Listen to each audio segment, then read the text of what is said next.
best the other night. He was playing in Miami with Ulf Kirsten, and the two tied did not have a chemistry. Well, Germany misses Friedel. Do you remember when these last two teams met? There was a hat trick off of headed goal by Friedel, and without him, they've been trying to find someone else to go in tandem with Klinsmann. And the man that they're going to use today is Kuntz. There's Brad Friedel. Last time he played here, it was a 0-0 draw against Russia. You saw him in a World Series of Soccer telecast back on October 13th against Mexico, where he was sensational. Bora Milutinović liking to alternate his goalkeepers, and also likes to have each goalkeeper play against the same country. So Miola started against Germany in US Cup 93. Friedel getting his chance today. A cool day here in Palo Alto, but the sun is shining, and hopefully we'll see some great soccer. On the right side, this is Stefan Effenberg for Germany to Häßler. Play to the back, Kohler, who plays for Juventus, teamed at the back with Julio Cesar. I think the first 10 minutes are going to be very interesting. It should be an angry German team. That loss against Argentina was their first loss of 93. As we see Matthäus immediately pushed forward into the midfield, adding even more problems for the United States. And you will see Germany press forward in the attack. They are not have a very good taste in their mouth after the loss to Argentina. Right side, Kohler. Häßler, who's exceptional on the free kicks. He plays for Roma. Back to the back again, it's Effenberg. This is a typical German start, looking to establish total domination in terms of possession. The United States now very happy just to drop back and make sure that they have all the marking assignments taken care of in their own half of the field. That time Lalas had Klinsmann. That could be a physical matchup. Blocked on that far side. Earnie Stewart wearing number 10. The white uniforms for the U.S. and there's an offside on Germany. We watched that game the other night, Ty. The Germans actually trained when the match was over. That's true. They were not happy with the result. We were looking there at Andy Möller, one of the top scorers currently in the Italian First Division, also playing for Juventus. He's one of the best attacking midfielders in the world. Armstrong will give it up on the left side. Dooley now to Agus, number 12 in white for the U.S.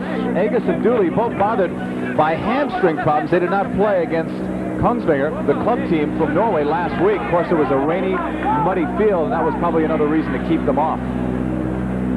Balboa didn't play in that one either, coming back from ACL surgery in less than 8 months. Kohler, number 4 for the Germans. Effenberg on the right side. High pressure by the U.S. That was Joe Max Moore. Scoreless in the opening minutes of play from Palo Alto. Stanford Stadium, one of 9 World Cup venues for the 6 matches played here. You can see the respect that the USA is giving this German team. Of course, defending World Cup champions, always a powerhouse. Far side, Muller's pass will find an open man on the wing for Germany. Up for Klinsmann. Try to knock it back, broken up by Cobi Jones. Cobi Jones has played in more games than anyone else on the U.S. squad. He's one of their success stories this past season. He's come a long way. Tied with Henderson for the lead in assists on this club. Loose ball gathered in, Alexi Lalas. Trying to do the give and go, and Cobi Jones was taken down. Foul on Germany. We see Hugo Pérez dropping deep into the midfield to give support there, leaving, of course, Earnie Stewart for the United States as the lone forward, unless you want to consider Jones or Moore out on the flanks. Last time we saw Stewart was the game against Mexico. He was the best player on the field, we thought, for the United States. And he and Jones worked together. Their speed could be a plus against the Germans. Right side, Häßler. Kuntz playing it back. Matthäus with a quick touch for Klinsmann. Intercepted. Cobi Jones. Can he put it into the open space? Klinsmann put him down. And the referee is coming over for a word very quickly with Jürgen Klinsmann. Obviously, Germany aware of the speed of Cobi Jones, wanting to cut his run very short. Klinsmann, of course, a striker coming back to do the dirty work there on Cobi Jones. Rune Pedersen is your game referee. He's from Norway. The linesmen are Errol Hogstad and John Hilditch. Hogstad is from Norway, Hilditch from England. The fourth official, Philip Dunn of England. He refereed the Champions Challenge Wednesday, Germany and Argentina. Sorber sending it inside. The flick by Dooley. Cleared at the back by Germany all the way towards the midfield line. Agus putting it down. Kuntz giving it up. Häßler. Germany trying to come up quickly on the right wing.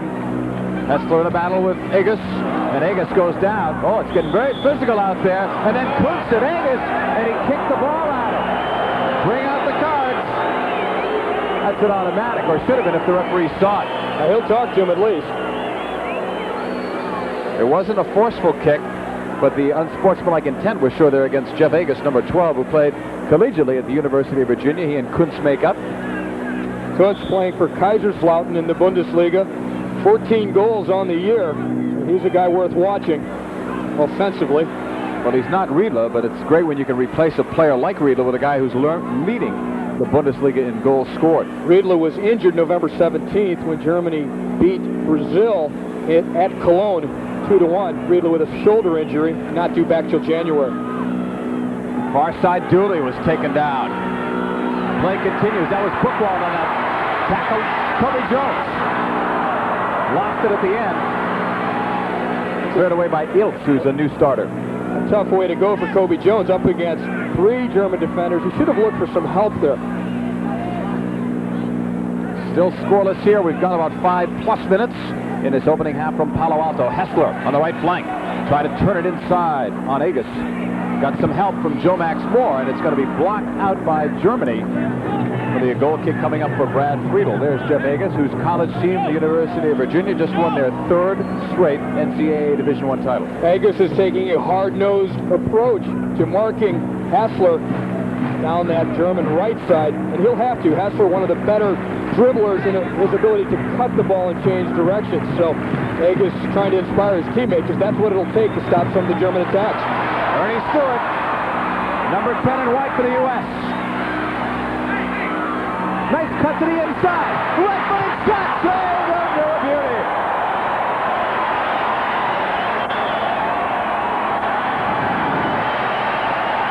Illgner with the save, and it's the best chance of the match. Earnie Stewart splitting 2 German defenders here. He cuts inside of Kohler and Effenberg, and it takes the bomb with the right foot, and it's going. And Illgner, looking into the sunlight, in fact, did well. That's why he didn't try and catch it. He just tried to blast it away with both fists. That was our super slow-mo version. Here's Pérez in the corner. Cleared out by Germany. Picked up on that flank. Klinsmann. The more you see Earnie Stewart in a U.S. uniform, the more you like him. He scored once against Germany back on June 13th in Chicago. This is some good stuff here at midfield for the United States. If they can establish more type of possession there, it's going to help them. Pérez, too fancy. The combinations, if you can do that to Germany, it takes the pressure off your defense. If they have the ball the entire time, eventually they will break you down. Agus with a good job defensively, marking Häßler. That's going to be one of the key matchups today. Here's the best catch of the game. Stewart cutting inside, some good acceleration, and then he really gets a heavy shot off, and Illgner has to dive to his left to parry it away. Kohler came in with a tough challenge as Stewart went to shoot. Lalas chasing this one. Got a piece of it. Cobi Jones paid the price. And you can tell, you knew that Germany was going to be mad, but they've been even more overly physical here in the first several minutes.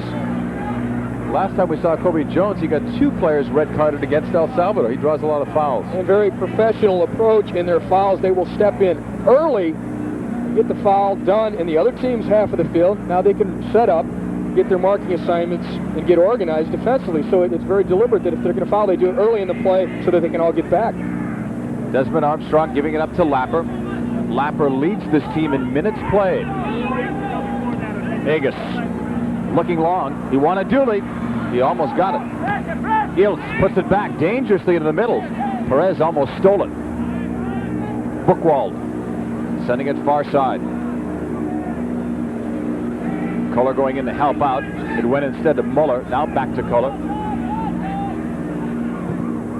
Matthäus long. Häßler settles. Häßler versus Agus. What a cross on the far side, and the header is too high. What a cross from Häßler. Great stuff by Germany. All the way for the leading scorer in the Bundesliga, Kuntz.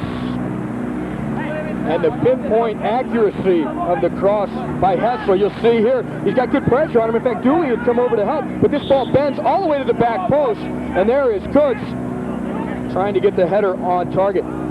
From the corner, high in the air went Klinsmann, and a nice job defensively by the U.S. as this goes out of play.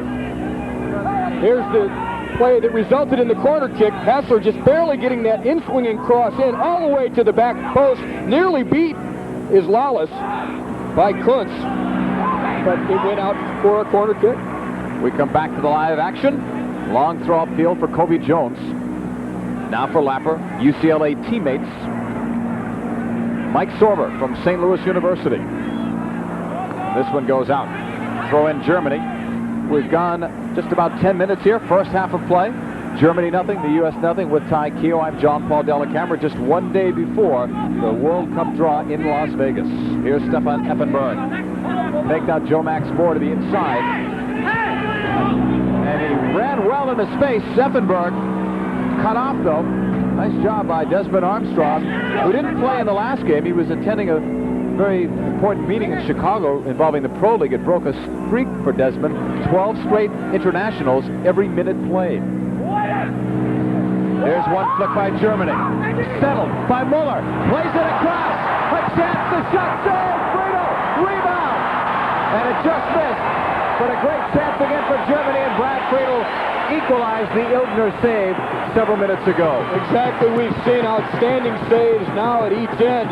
In fact, Friedel did very well also with a corner kick that he tipped past the far post when Klinsmann was going for it. But here's the chance, and what a play by Möller as he knows that Brehme is open on the far side. Brehme all by himself. You cannot allow this against a team like Germany, and Brehme is one of the best left foots in the game. He happens to put it nearly directly at Friedel, but Friedel took up a good position. Here it is from another angle, and you don't want to be staring this down. Brehme, what a great player, scored the winning goal, in fact, in the last World Cup final to give Germany the championship, and he's point blank there with Brad Friedel. Friedel comes up with it.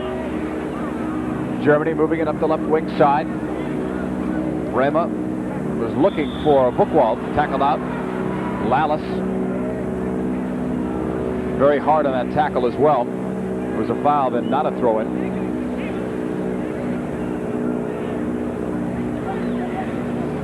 Germany off the kick, far wing side. Too hard on the touch. And running out of room that time was Möller. There's Lalas, who's had a great year. He's the only player in the U.S. squad among the top 5 in 5 different offensive categories. And there's Andy Möller again from Juventus in the Italian First Division. Scoring goals there from an attacking midfield position, causing problems today for the United States.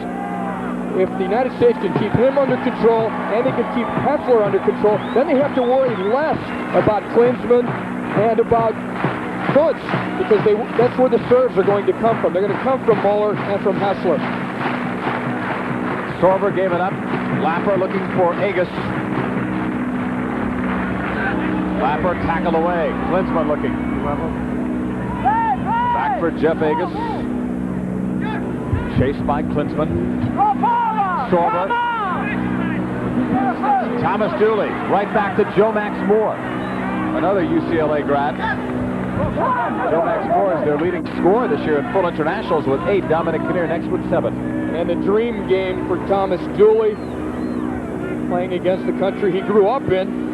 He scored 2 goals against Germany at the U.S. Cup. When they played, these two teams played last. Germany advancing in U.S. territory. Still scoreless here, and Friedel calls off Desmond Armstrong to pick it up. Last 5 games played for Brad Friedel, he's only allowed 4 goals. Agus back for Friedel. Lost it there. And wisely just put it out. You can't fool around there when you're that far out of goal. Klinsmann, well done onside apparently to Möller. And as he tried to cross it, it was blocked. It goes out of play. Good recovery. Mike Sorber helping out on the defensive end. Good job. Milutinović, head coach of the United States, began his international career with Mexico as a coach in '83. Short corner to Möller. Across, Friedel got a piece, I thought, and then it went wide. Sorber may have saved a goal there. That ball was bouncing loose in the United States 6-yard box. So the pressure mounting here for Germany with the near giveaway by Friedel on the back pass. And then the quick throw. We have a look at Muller's serve then inside, and Friedel going for it full stretch. It barely tips it. Lalas goes. Now this ball is dropped into a very dangerous area. And it's Sorber who is able to finally clear it. But it's barely flat, not far enough away by Friedel initially. Germany out shooting the U.S. 2-1, saves 1 apiece, fouls Germany doubling the U.S. 4-2. Played long, Lapper got ahead on that. 2 players after that. Now picked up Germany's Häßler losing it. Lapper off a touch, Eilts back for Häßler. Möller, number 7. He's been the engine. On the left wing side, Brehme putting it back. Germany in the green and white uniforms. Effenberg looking over the shoulder. Häßler, and it's headed down. So nice, the little touch by Effenberg into the space. Nearly put Häßler through. Lapper with a nice job that time on the defensive end. Here's Thomas Dooley. Cleared back by Eilts. Chested down. Klinsmann was onside. Now to Kuntz against Lalas. Stefan Kuntz on the cross. Near side. Effenberg was up there. Notice the quality on the German crosses. That one by Kuntz. They all are driven. There's not a lot of airtime there for Friedel to work with. They're all swerving away from Friedel too. Look at the bend on this. It gets around the defender there, and it goes away from Friedel. It's to the back post. It does connect, but it's deflected away. But such quality on the crosses. Off the corner and score for Germany! Off the Häßler corner kick, Germany takes the 1-0 lead. I thought it was Möller down low. We'll see. Kuntz was also in there, but we'll wait on the official call. Germany takes a 1-0 lead. We've talked about pinpoint accuracy, particularly with Häßler serves. This time it's from a dead ball on the corner. And again, it's a driven cross. As we look here on the super slow-mo, it's very low. Friedel's got no chance for it. Coming through in from behind is Möller. He's the goal scorer. Stefan Kuntz made the initial run, but it was Möller in behind, similar to the goal that Möller scored against Argentina Wednesday. We look at it in the super slow motion. As you look at Möller getting the head on the ball and putting it into the goal. Number 7, Andreas Möller, puts Germany up 1-0. It's his 11th international goal, and for Möller, he has now scored 4 goals in his last 4 games. 2 of them have been game-tying goals, 1 a game winner. We're not sure what this one is going to be just yet, but it is the first goal of the match. This is what happened to the U.S. They trail 1-0 in Chicago, and then 4-1 after 59 minutes. But U.S. was going good. I like the way they were going in this first half. We talked about the first 10 to 15 minutes being critical, and aside from that goal, the U.S. has given Germany all that they could handle. U.S. getting it. Cobi Jones. Dooley heading it well to Pérez. Desmond Armstrong. Good touches to get it up to midfield. Agus. Pérez stripped. Good defensive job by Germany. Agus back to win it. And then it's cleared out by the German squad. The United States had the first great chance. If you remember, Earnie Stewart forcing the save out of Illgner. But now Andy Möller has put Germany up 1-0 off the Häßler corner kick. Möller in behind some of his other teammates, driving the ball down low through some traffic, not allowing Friedel to see it whatsoever. But what a great game Andy Möller has had aside from getting the go-ahead goal. Germany will have a throw-in. Near side, Effenberg. Effenberg, like many of the German players, did not play well against Argentina. The last time we saw him and Germany was against England in the finale, and Effenberg did score a goal and look good in that game. Not so on Wednesday in Miami. Long ball to Häßler, who was not part of the U.S. Cup squad, playing for Roma at the time and still is. As we're talking about the club teams, the professional club teams that the German players play for, you notice that quite a few of them are in Italy. There's Juventus, Häßler you mentioned with Roma, Kohler is with Juventus, as is Möller. We got Effenberg playing with Fiorentina. That's where the big money is currently. It draws even the top German players down to Italy for the big contracts. Matthäus was playing in Italy. Now he's back settled in Germany. As was Brehme. All 3 of them, including Klinsmann, were at Inter Milan at one time. All the way back. Armstrong He and Lalas got together. Oh, the elbow got up on Möller. Everyone on that far side of the stadium saw it, judging by that reaction. Germany switching it now to the right side. Effenberg. Häßler sees the room. Nice turn. Looking, and then it was too far. He reacted well, though, to that open space. Armstrong covered it well, too, to read where the German attack would be coming. Came up with the ball. Was not able to keep possession, though, which gives more time, possession, and pressure for the Germans.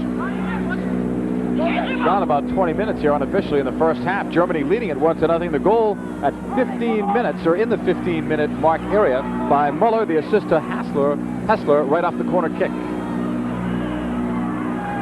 Germany controlling it again at the back. Lothar Matthäus, all-time German leader in caps. Lalas having to look over the shoulder into the sun. Pass intended for Brehme. Brehme going for the ball there. He is the left back, but that time he got very forward on his run and tried to get the long ball from Matthäus. Depending on who's in there, so far we've seen Lalas matched up with Klinsmann, Brehme, and also Kuntz. Here come the Germans. Here's Kuntz. Left-footed shot was blocked by Lapper, and it went over the top of Friedel. Had that not been blocked, that could have been very dangerous. Corner kick coming up again for Germany. This time from the opposite end in which they scored the last goal.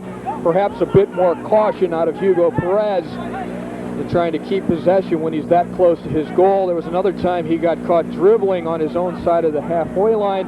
The Germans are so quick to read a play and steal a ball. He's going to have to play more quickly, or he's going to cause more problems for the U.S. defense. They're certainly indicating they're going to go short corner here, but don't let that fool you. Now Häßler comes out. Möller will take the corner. A bender, far side. It was intended, it looked like, for Klinsmann. Friedel getting there again, though. It's important that he gets a hand on those crosses that have been so dangerous. Matthäus. This is his 106th cap. The flag just popped up for the offside on Germany. The vision of the German midfield players. If there's somebody open, even if they're 70 yards away, they'll find them. And we saw it there, except for the offside that held the play back. Mike Sorber, broken up, stays with it against Klinsmann. Joe Max Moore, it looked like a give-and-go setup, but it was too slow. Möller, number 7 in green for Germany, playing it back. Right-footed pass. Brehme was looking for a Häßler. Friedel will end up with a goal kick. Vegas. A lot of atmosphere here in Palo Alto. Got a helicopter flying overhead, naturally carrying an advertising banner. Good crowd here on hand, too, in Stanford, where a lot of renovation has taken place, getting all set for World Cup '94. Sorber's pass picked off. Häßler on the run, putting it into space offside. Klinsmann, and a good thing for the U.S. squad. Brad Friedel looks at a breakaway. And an almost certain goal with a player the caliber of Jürgen Klinsmann. And he was through a very close call there.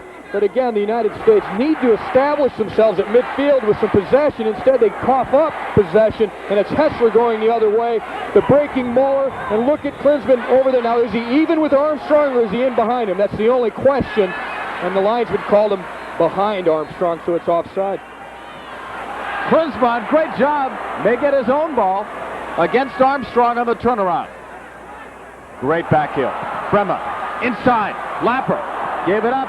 That was a little too nonchalant inside the 18. Needs to be a more forceful clearance. He meant to clear it. He meant to get it further out.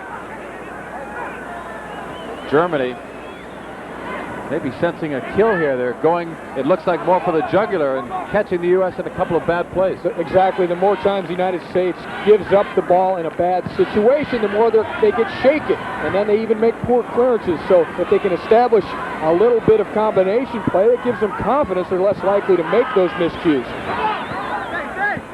Buchwald to Effenberg. Häßler. Back for Buchwald. Buchwald, who had marked Maradona in the 1990 World Cup. Color number 4. Brehme. Kuntz playing very much withdrawn there, giving it up. Möller, give and go. Kuntz beating Lalas. The pass across for Klinsmann is too far. Great run by Kuntz, an excellent combination that he set up with Andy Möller. These guys, all they need is a split second to combine and slip the ball through. We look at Bertie Votes. He has to be a little bit more pleased with his team's concentration today compared to the game against Argentina on Wednesday when they had already given up a long-range goal. Häßler from the corner. Last time he took one from this side, it was Möller scoring the only goal of the game. On the corner. It's loose. And just deflected wide of goal. Häßler just drops those missiles right into the 6-yard box. Klinsmann, one of the targets, but also on the goal, in fact, one of the decoys, really, because slipping in behind is Möller, who got the goal. Brad Friedel, who played on the U.S. Olympic team, like Tony Meola, leaving school early to pursue a professional career. Both great players in college. Joe Max Moore doing well there in the air duel. That pass too slow back for Illgner, but he did well with it. Attempted flick by Möller. The Germans, a very tall team, with the exception of Häßler and really Matthäus. The rest of them over 6 foot or very close to 6 foot. Push back to Kohler. Jürgen Kohler being chased back by Pérez. Now to Matthäus on this near side. Less than 20 minutes left unofficially. First half. 1-0 Germany with Effenberg trying to deke on Aegis. Try to put it through him, and Aegis didn't buy any of that. Eilts. What a cross this is. Quality. Again, right at the edge of the 6-yard box where Friedel cannot involve himself. Effenberg just getting there ahead of Joe Max Moore. Cobi Jones outside for Aegis. Aegis off the left footer. This is worth a try. It's the one way that the U.S. may break through. Stewart took advantage of a Buchwald stumble. Earnie Stewart trying to bring it inside, and Buchwald got more than the ball. Stewart is down. Against Argentina, Germany's back four looked a little bit slow, and the U.S. trying to exploit that using Earnie Stewart, who's down now, but he nearly broke through on the stumble by Buchwald. So it is a good tactic for the United States to try and play the ball forward a little bit more direct, a little earlier to try and break through. Stewart playing for Willem II in the Dutch League. He leads his team in scoring with 5 goals. Now is probably a good time, since you see that we're staying with the action, to remind everyone that we are going commercial-free during the action. So I'd like to take time out and thank our sponsors for allowing us to do that. And here's the one-on-one duel as Stewart had won the ball in the corner. He goes to get past Buchwald. Buchwald leaves both feet to sweep the ball away, and that second leg takes a piece of Earnie Stewart. And that's just a hard, fair tackle because he went into the ball and got it out of there. When you go against Buchwald, you're going against one of the tougher ones. Be ready. Stewart will try to shake this one off. I think Buchwald even more determined to make a hard tackle because he felt he had messed up the play earlier when he miscued and left the ball for Stewart. Stewart, one of the few international players that was recalled, actually. Chad Deering and Brian Bliss, who hasn't played for the U.S. since 1990. Also here, but you won't see Harks, Ramos, Winalda, or Wegerle. So the U.S. going basically with the players from Mission Viejo, with the and a few more. Yeah, of Stewart and Deering, who we may see in the second half. Another free kick for Häßler, looking for Effenberg, trying to get around Aegis, and good support from Mike Lapper. Effenberg far more dangerous today so far in the first half than he was the entire match against Argentina. Mike Lapper, pretty solid at the back this season for the U.S. He was an Olympic player as well. Häßler, again in the corner. Smacks it in the middle. Friedel just got a piece. Looked like he reacted late. Häßler again. Smacking it low in the middle. Aegis in traffic. Wheeled and dealed well for Lapper, who clears, and it goes out. Watching these crosses coming in, particularly from Häßler. They're driven so low. That's why Friedel doesn't get a good look at him. You notice that he reacted late. The thing's so low, he doesn't really get a chance to see its trajectory.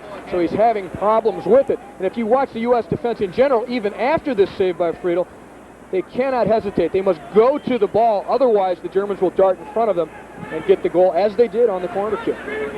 Every time Häßler has taken a corner kick, it seems like he's done something different too, all the more tougher for a goalkeeper and everyone else to defend. He seems to be able to put the ball wherever he needs to. A reminder, coming up at halftime, we will have a few words from Thomas Dooley. What a sensational year he's had for the U.S. squad since coming here and becoming a full-time player based in Mission Viejo. Möller putting it in play for Germany. Right side, Matthäus fed it. Effenberg, number 20 in green for Germany. Back for Häßler. All the way back, Kohler. Number 4 for the German side. Intercepted. Max Moore trying to get it back, and he does. Off the header from Dooley. The quick pass. He wanted Earnie Stewart. Again, that's the idea. The early ball in behind the German backs to exploit Stewart's speed. That will be the thing to get the United States a goal. The German defense was not solid at all against Argentina in Miami. In fact, Thomas Häßler said, I wish I was playing against our defense. We would have scored more goals. They did have problem with the quickness and the change of pace of the Argentina forwards, particularly Leo Rodriguez and Abel Balbo. Balbo scoring the winner for Argentina against Germany. Germany coming back. Here's Effenberg. A 1-0 lead here for Germany. Häßler trying to put it in space. Lalas got it. Häßler almost got it back. Häßler's like a couple of steps ahead of everyone else. Ty, so far a good result here for the U.S. Down only 1-0. We knew the Germans would come in angry and get off to a good start, but the U.S. held them very well. The Germans are very serious. And look at the tackling by Eilts. He's getting involved every chance he gets, making it difficult for the United States to get out of their own end. But the U.S. have done it. Some nice quick short passes, and at the end, Eilts clears it out. Germany, like the U.S., was an automatic qualifier, so they try to develop a difficult schedule. So these games are important to birdie votes. They want to win. Likewise for the U.S., this is their 34th international. No other nation plays that ambitious a schedule. They've mixed it up. They've played all different styles of teams, and in the end, hopefully, and I think it will, pay off for the U.S. squad in many fashions. Sorber, long-distance shot! Just wide, and I think Illgner may have lost it in the sun and from the distance. You see the shadows there. He is looking to the sun, and Sorber long range, but hit it well. As we see, he has some space at midfield, and he cracks it. And the ball is dipping, as you see there, and I think that fools Illgner as well. And Illgner went full stretch, still didn't touch it, but it's just wide. But look at how much space. He looks up, he tries to pick his corner, drives it well, and there's the dip on it and the bounce. And sometimes those can get under a goalkeeper if they're on goal. As we see the super slow-mo, Sorber stepping through the ball, getting his full body behind it, and getting the ball to dance and dip a little bit, which is always a danger for the goalkeeper. That was an aggressive play by Sorber, who normally looks to pass first, shoot second. Well, he had that much time.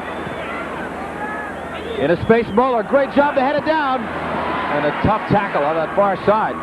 Lapper, offside on Germany. Tell you, the Germans looking much quicker than they did Wednesday night against the quick team like Argentina.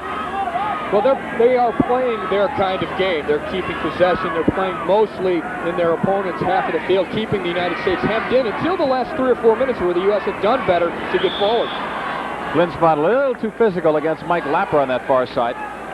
Klinsmann, the star of U.S. Cup 93, which was difficult to do with all of the great players that came over here, including one of his teammates, Karl-Heinz Riedler. In that game against the U.S. in Chicago, Germany was really a far better side in the air, and so far the U.S. has held their own in that category and others today. 1-0, Germany leading. Lapper with some space. Stewart and Pérez. Hugo Pérez. Tripped up by Dieter Eilts. A foul. This will set up a dangerously close free kick. Eilts is playing very intensely, but repeated fouling from him should be stopped by the referee. Now, this is his first time ever playing for Germany, so he's very excited. He really wants to establish himself as perhaps a starting player in this team, but this time it's Pérez has slipped it past him, and he takes the legs of Pérez, and the foul is called. Max Moore is over the ball. Pérez normally will take free kicks for the U.S. squad. Joe Max Moore, the leading goal scorer. It'll be Pérez's left or Joe Max Moore's right. All set. It's Moore with a shot off the wall. They disguised it pretty well. Into the air, headed down. Dooley was going for it. And a big defensive play by Matthäus, where he needs to be as the sweeper, covering in behind the other backs. Long pass to the left side. Matthäus was going forward. He made the clearance, now he's in the attack. I almost didn't recognize him. I'm looking for him at the back. Here's Kuntz. He covered 60 yards in about 3 seconds. Right side, Klinsmann is offside. Jürgen Klinsmann has great speed, but we talked to you an idea the other day about his strength and some of the other things that he does very well. His first touch on the ball and his shielding ability, his ability to hold players off of the ball with his body are incredible. His change of pace is probably his main tool, and he uses it here, but perhaps starts his run just a bit too soon as Möller tries to slip him through on the through pass. He's in behind Agus, so the offside flag goes up. Slow pass back to Friedel as we're back live, and then it's cleared. It will go all the way out of play. The Germans have a chemistry today up top that they didn't have the other night. Part of it probably the tongue lashing from their coach as we look at Bora Milutinović, but also Kirsten and Klinsmann didn't click together. We're seeing Kuntz doing more here, Möller playing a better game, Effenberg playing a better, everyone contributing here for Germany. Kuntz seems to be able to get involved more than Kirsten did against Argentina the other day, and what that does is free up Klinsmann and Häßler. And the Germans, because of their dominance in possession and so on, another offside call here against Germany. It's got to be about the 8th or 9th time they've been called offside. I didn't see the linesman's flag go up at all. That was the referee. The referee calling was in position to call it, yeah. There's Effenberg, who plays for Fiorentina in Italy. Germany has been offside 7 times. You're very close. I commend you. Lapper. Joe Max Moore trying to split. And it's cleared out by Germany. Look out here. There's that speed we talked about. And no offside because Klinsmann started his run from his own side of the halfway line. Oh, he tries to split too. Friedel came out well. Agus did his best to detain Jürgen Klinsmann. Well, if you can't stop him, at least slow him up. And the U.S. defense did a pretty good job of that because Klinsmann was nearly past everybody with one move. Well, partially because of not blending with Kirsten. This is a great player. He can see beyond just the first play. He pushes it straight through the legs, and he also knows that he thinks he's past Agus. They bump him just enough, and Friedel does react well to come out and smother the loose ball. Back in the live action here at Stanford Stadium. Great reversal by the Germans for Effenberg, heading it down, and Joe Max Moore with a solid effort defensively. That's a brilliant recovery run by Joe Max Moore because the initial ball was perfectly flighted in behind him for Effenberg, and what Joe Max Moore was able to do was then get the inside track on him, shut it off, and put it out for the corner kick. But the Germans do that so well, switched the point of attack from one side to the other and catch you. And they did catch Joe Max Moore, but he recovered. They do it better than anyone. Here's Häßler. Another corner in the middle. It's loose. Möller pushing it. The shot went too high. What a great chance for Germany. There seemed to be some confusion for the U.S. inside the 18 as Kuntz was in there. Stefan Kuntz nearly scoring for the second time. The Germans, that is, on corner kicks. They've had 7 of them, and Häßler is so good swinging them in there. Möller scored the goal off of a corner kick. A near miss here by Stefan Kuntz, who was a teammate of Tom Dooley with Kaiserslautern in the Bundesliga, the German First Division. So they're pals here playing against each other. Again, we'll bring you some conversation with Thomas Dooley at halftime, which is about 7 minutes or so away here in Stanford. Agus on the throw. Pérez, 3rd leading all-time scorer for the U.S. behind Winalda and Bruce Murray. Stewart, great flick, but not quick enough for Dooley. Kohler read it well. Blocked. Brehme almost got caught. Cobi Jones with that great speed would have had a chance. Unusual for Brehme to take that kind of a chance deep in his own end, but he saw Häßler, who's now out on the left side. He switched sides. Was trying to get that early ball past the U.S. defense. Illgner sending it long. Intended for Klinsmann. He paid the price. Lapper was all over him. Here's Effenberg. All the way back. Brehme chasing it. And Cobi Jones right after him with high pressure. Cobi Jones, number 13 in white for the U.S. Now Lalas helping.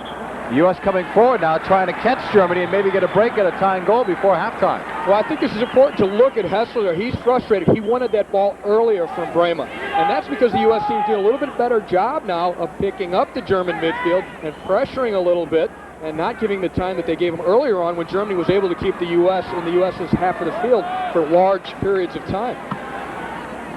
The stats show Germany in terms of those corner kicks and obviously the score, but the U.S. continuing to hold their own. Stewart trying to cross it. He'll get a corner.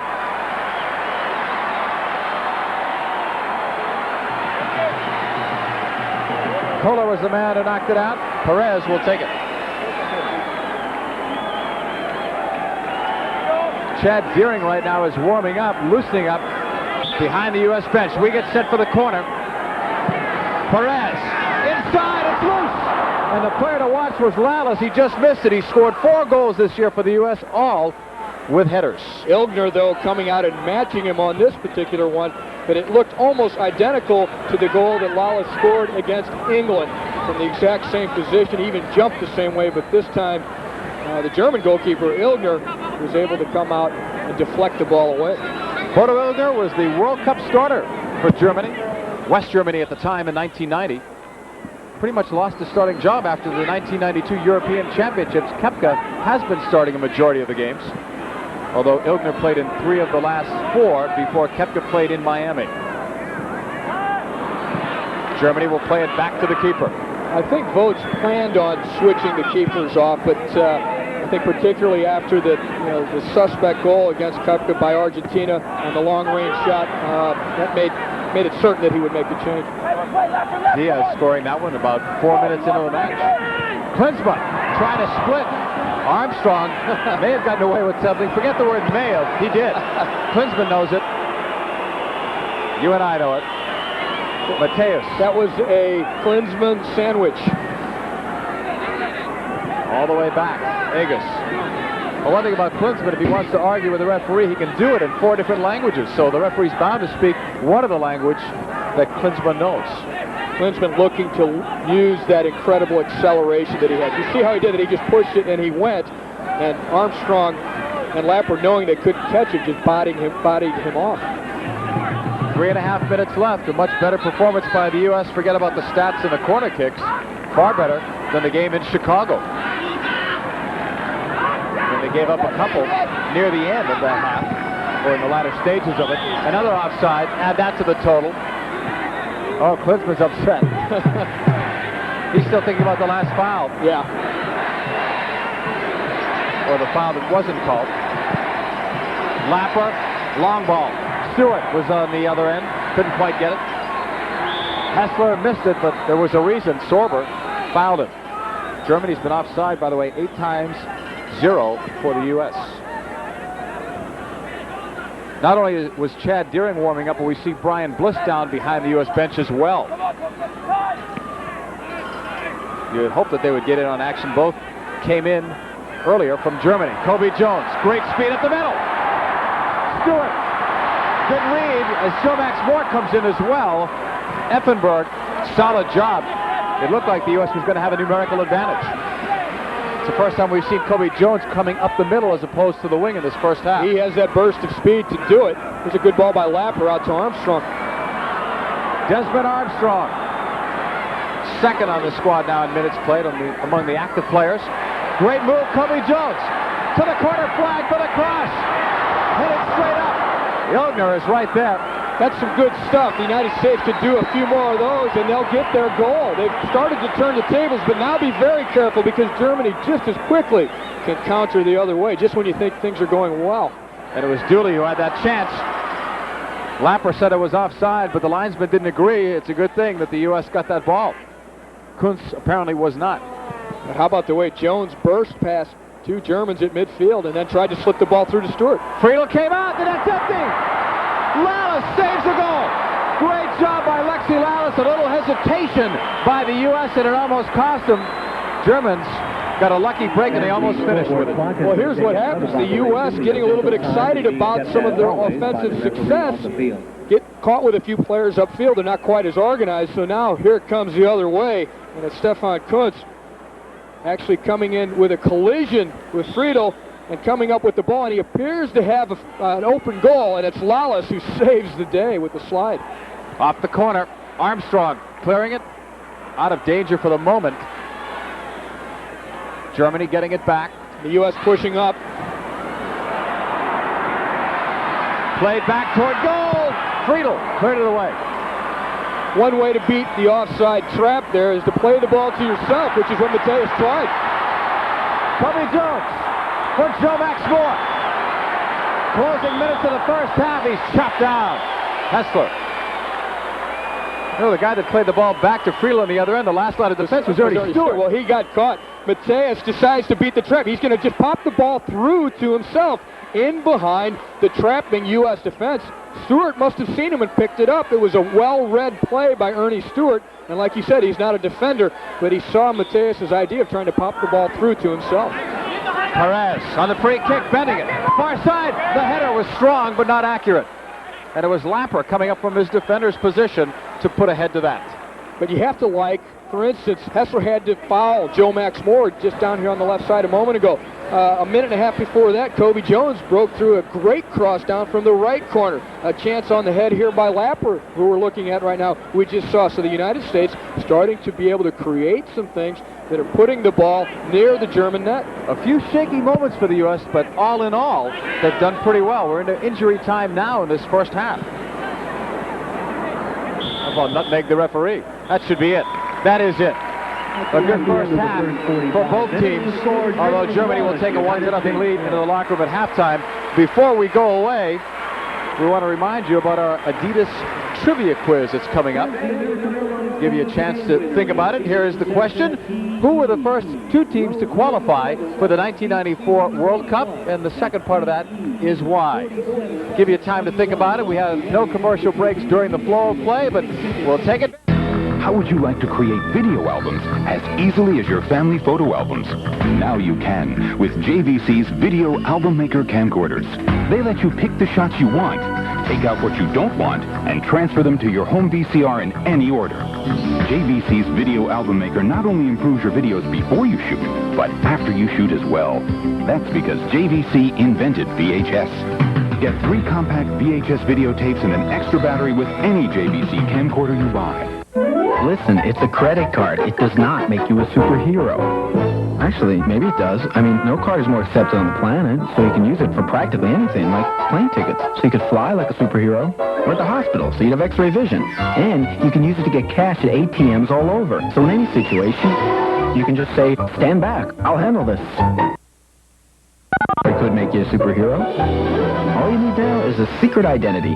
MasterCard, it's more than a credit card. It's smart money. We all start here and end up here. But getting from here to here, and maybe here, or here, and all the way to here takes a little help. That's why we're here. National City Bank, going the distance for you. You are here. You want to get here. Or here. Or here. Good thing there's money here. To get it, go here to Equity Reserve, our flexible line of credit. Best way to get anywhere if you're here. National City Bank, going the distance for you. This is great steak. Absolutely correct. I eat my salad first and then my steak. Just the whole buffet thing is the best. And the people always treat you like you're a prince. We didn't feed these people lines. Yeah. We simply fed them good food at a good price. Kind of eat a little more than I should. I like Ponderosa, put it that way. And right now, Ponderosa's grilled sirloin tips with mushrooms and onions, plus Grand Buffet and Sunday Bar is just $5.99. I can't ask for anything better than that. No. At Ponderosa, America's Family Steakhouse.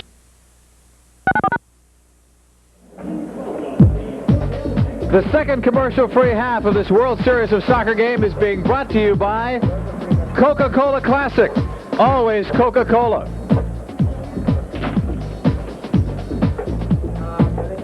By ITT Sheraton, the official hotel of the U.S. World Cup team. By Budweiser, proud to be your bud. By Canon, a proud sponsor of the U.S. World Cup team. By Snickers Bar, packed with peanuts, Snickers really satisfies. By Bounty, the quicker, thicker picker-upper. By Toys R Us, the world's biggest toy store. And by American Airlines, something special in the air. Welcome back, everyone, to Stanford Stadium in Palo Alto, California. Along with Ty Keogh, I'm John Paul Della Camera. We teased you at the end with the Adidas trivia question, and it was who are the first two teams to qualify for the 1994 World Cup, and we'll give you the answer right about now.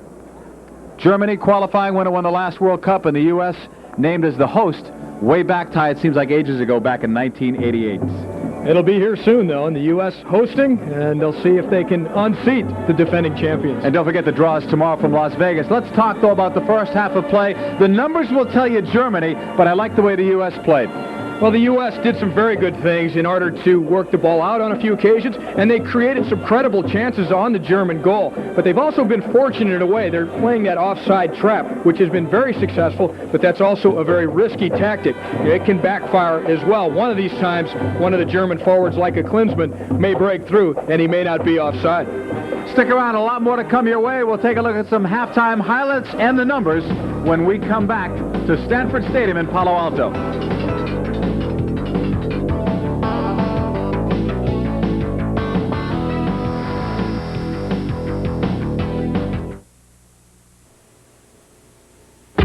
They don't play kick the can like you used to.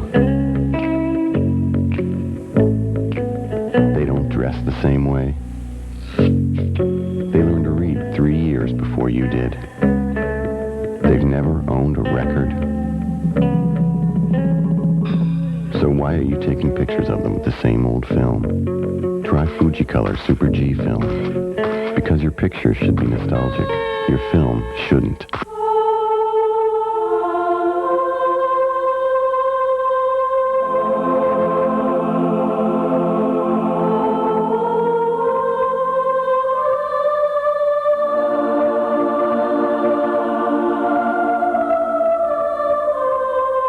Adidas is out to change soccer in America. The change begins at Foot Locker.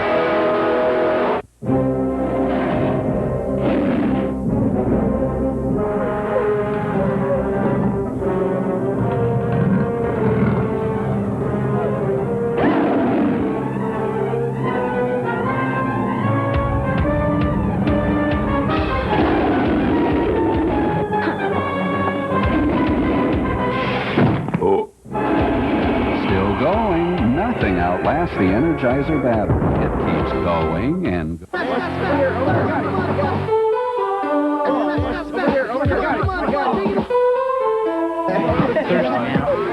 Mom. Hi, guys. Anything for me? Vegetables. Okay, let's sit up. Soda, OJ, some purple stuff, Sunny Delight. Sunny D. That's cool. You're great. Like orange and tangerine. Yeah, lime. Some healthy junk, too. Hey, this is good stuff. Your mom's all right. Yeah, she's cool. Sunny Delight, the good stuff kids go for. Welcome back, everyone, to Stanford Stadium in Palo Alto, California. We are at halftime of our match between Germany and the U.S. Germany leads 1-0 with Ty Keogh. I'm John Paul Della Camera. We've told you before about Thomas Dooley and his great year in 1993. He started as a player in Germany, but he's now a U.S. citizen. We got some comments from him about Germany and playing against Germany after yesterday's practice. Off the chest, the shot, the center, the score! And look who it is, Thomas Dooley. To play against Germany, I know everybody in the game. I played with some people together in a team, and I have many friends in this team. And I think Germany has only one player in the defensive. He's very fast, and this is Lothar Matthäus. He played Sorber maybe. The other side is when Andreas Brehme played in the midfield, or Buchwald. This player is not too fast, and so we have a good chance. Earnie Stewart is very fast. Chris Henderson is not slowly, and Cobi Jones is very fast. And I think we have a chance when we play a little bit from the back, and we are close in the midfield and the defensive, and then we play immediately pressing, and then you get a ball and play fast forward, and then we have a good chance.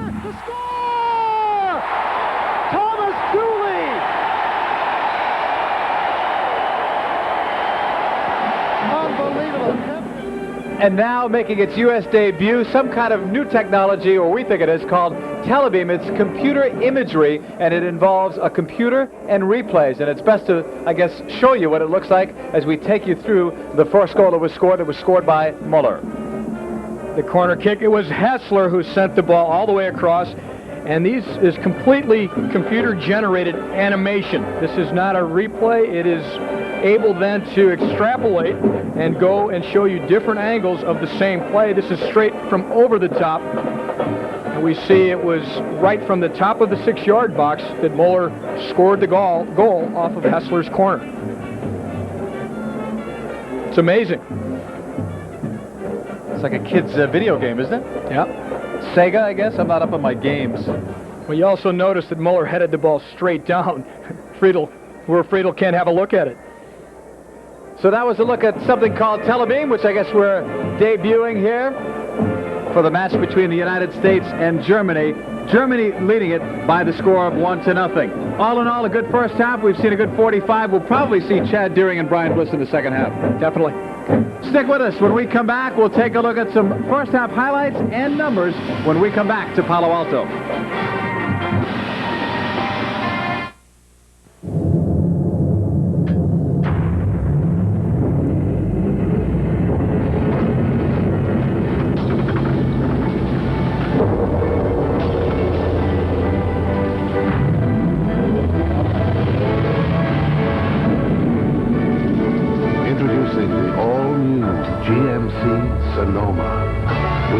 Everything we know into this one, Sonoma from GMC Truck. It's a gay bar. It's only in the inner city. Those drug addicts have come in. It's a moral issue. I could never get it. One of the biggest challenges in the fight against AIDS is overcoming the myths and prejudices associated with the disease. At the Arthur Ashe Foundation, we're working to help people better understand. Because AIDS isn't their problem. It's our problem. The Arthur Ashe Foundation for the Defeat of AIDS has the support of players worldwide. Now, we've been with the same bank for years, and when we needed help, they turned down our home equity loan. Just because we were late on a few credit card payments. Boy, were we disappointed. Well, lucky for us, we heard about Cashback Mortgage. They showed us how to consolidate our bills, add an extra bathroom to our home, even save money. Cashback Mortgage was there when we needed help. If you're a homeowner and you need cash, then you need help from the friendly people at Cashback Mortgage. With low fixed rates and no application fees, you have everything to gain by calling Cashback Mortgage today.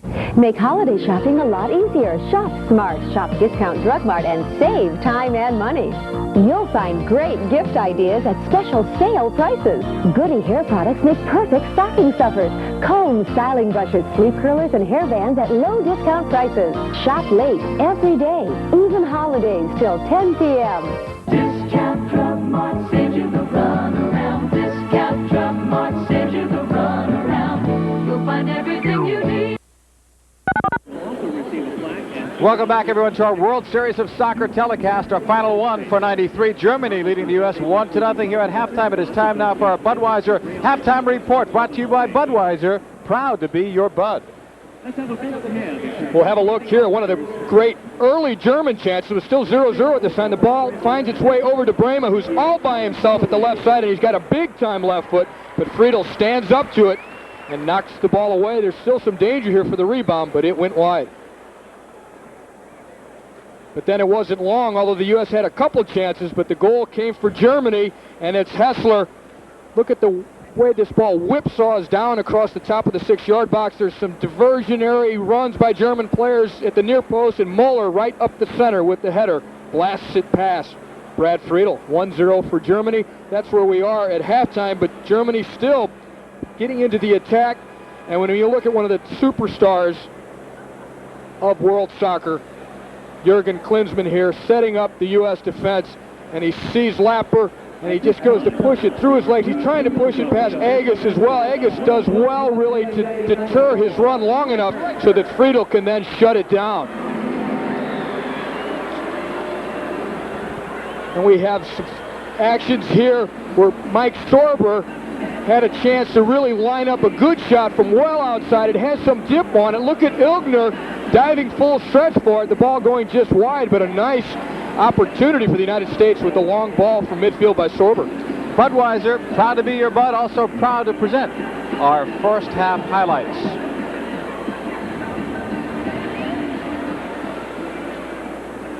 Germany and the United States. It's a 1-0 lead for Germany. Fußball. I thought we were in Munich. Fußball.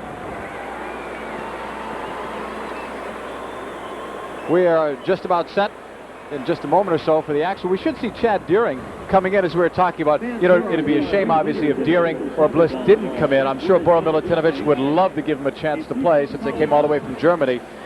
And this is the final game of 1993. Well, you know what was good is that despite the fact that Germany had a lot of possession and had so many chances in corner kicks, look at that. The U.S. still generated 4 shots. You remember the one that Earnie Stewart had. You see some great crosses from Cobi Jones and from Joe Max Moore. And then if you look at corner kicks, that gives you more of the idea, though, and even the offsides of how much Germany really have put the pressure on the United States, but not totally. The U.S. have had some good attacks and have shown well for themselves, and to be down 1-0 at halftime to the defending World Cup champions, there's something to be said for that. The U.S. team making some progress and being able to play against really top-level teams.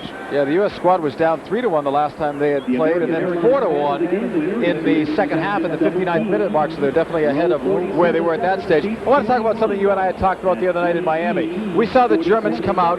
They ran a full workout for the subs, the ones that didn't play, but I would say that it was more than a cool-down from the players that did play in that match and were obviously tired. Very unusual, but I think that's how serious the Germans are taking this trip. They've not had to play qualification games, so they're taking these games so seriously.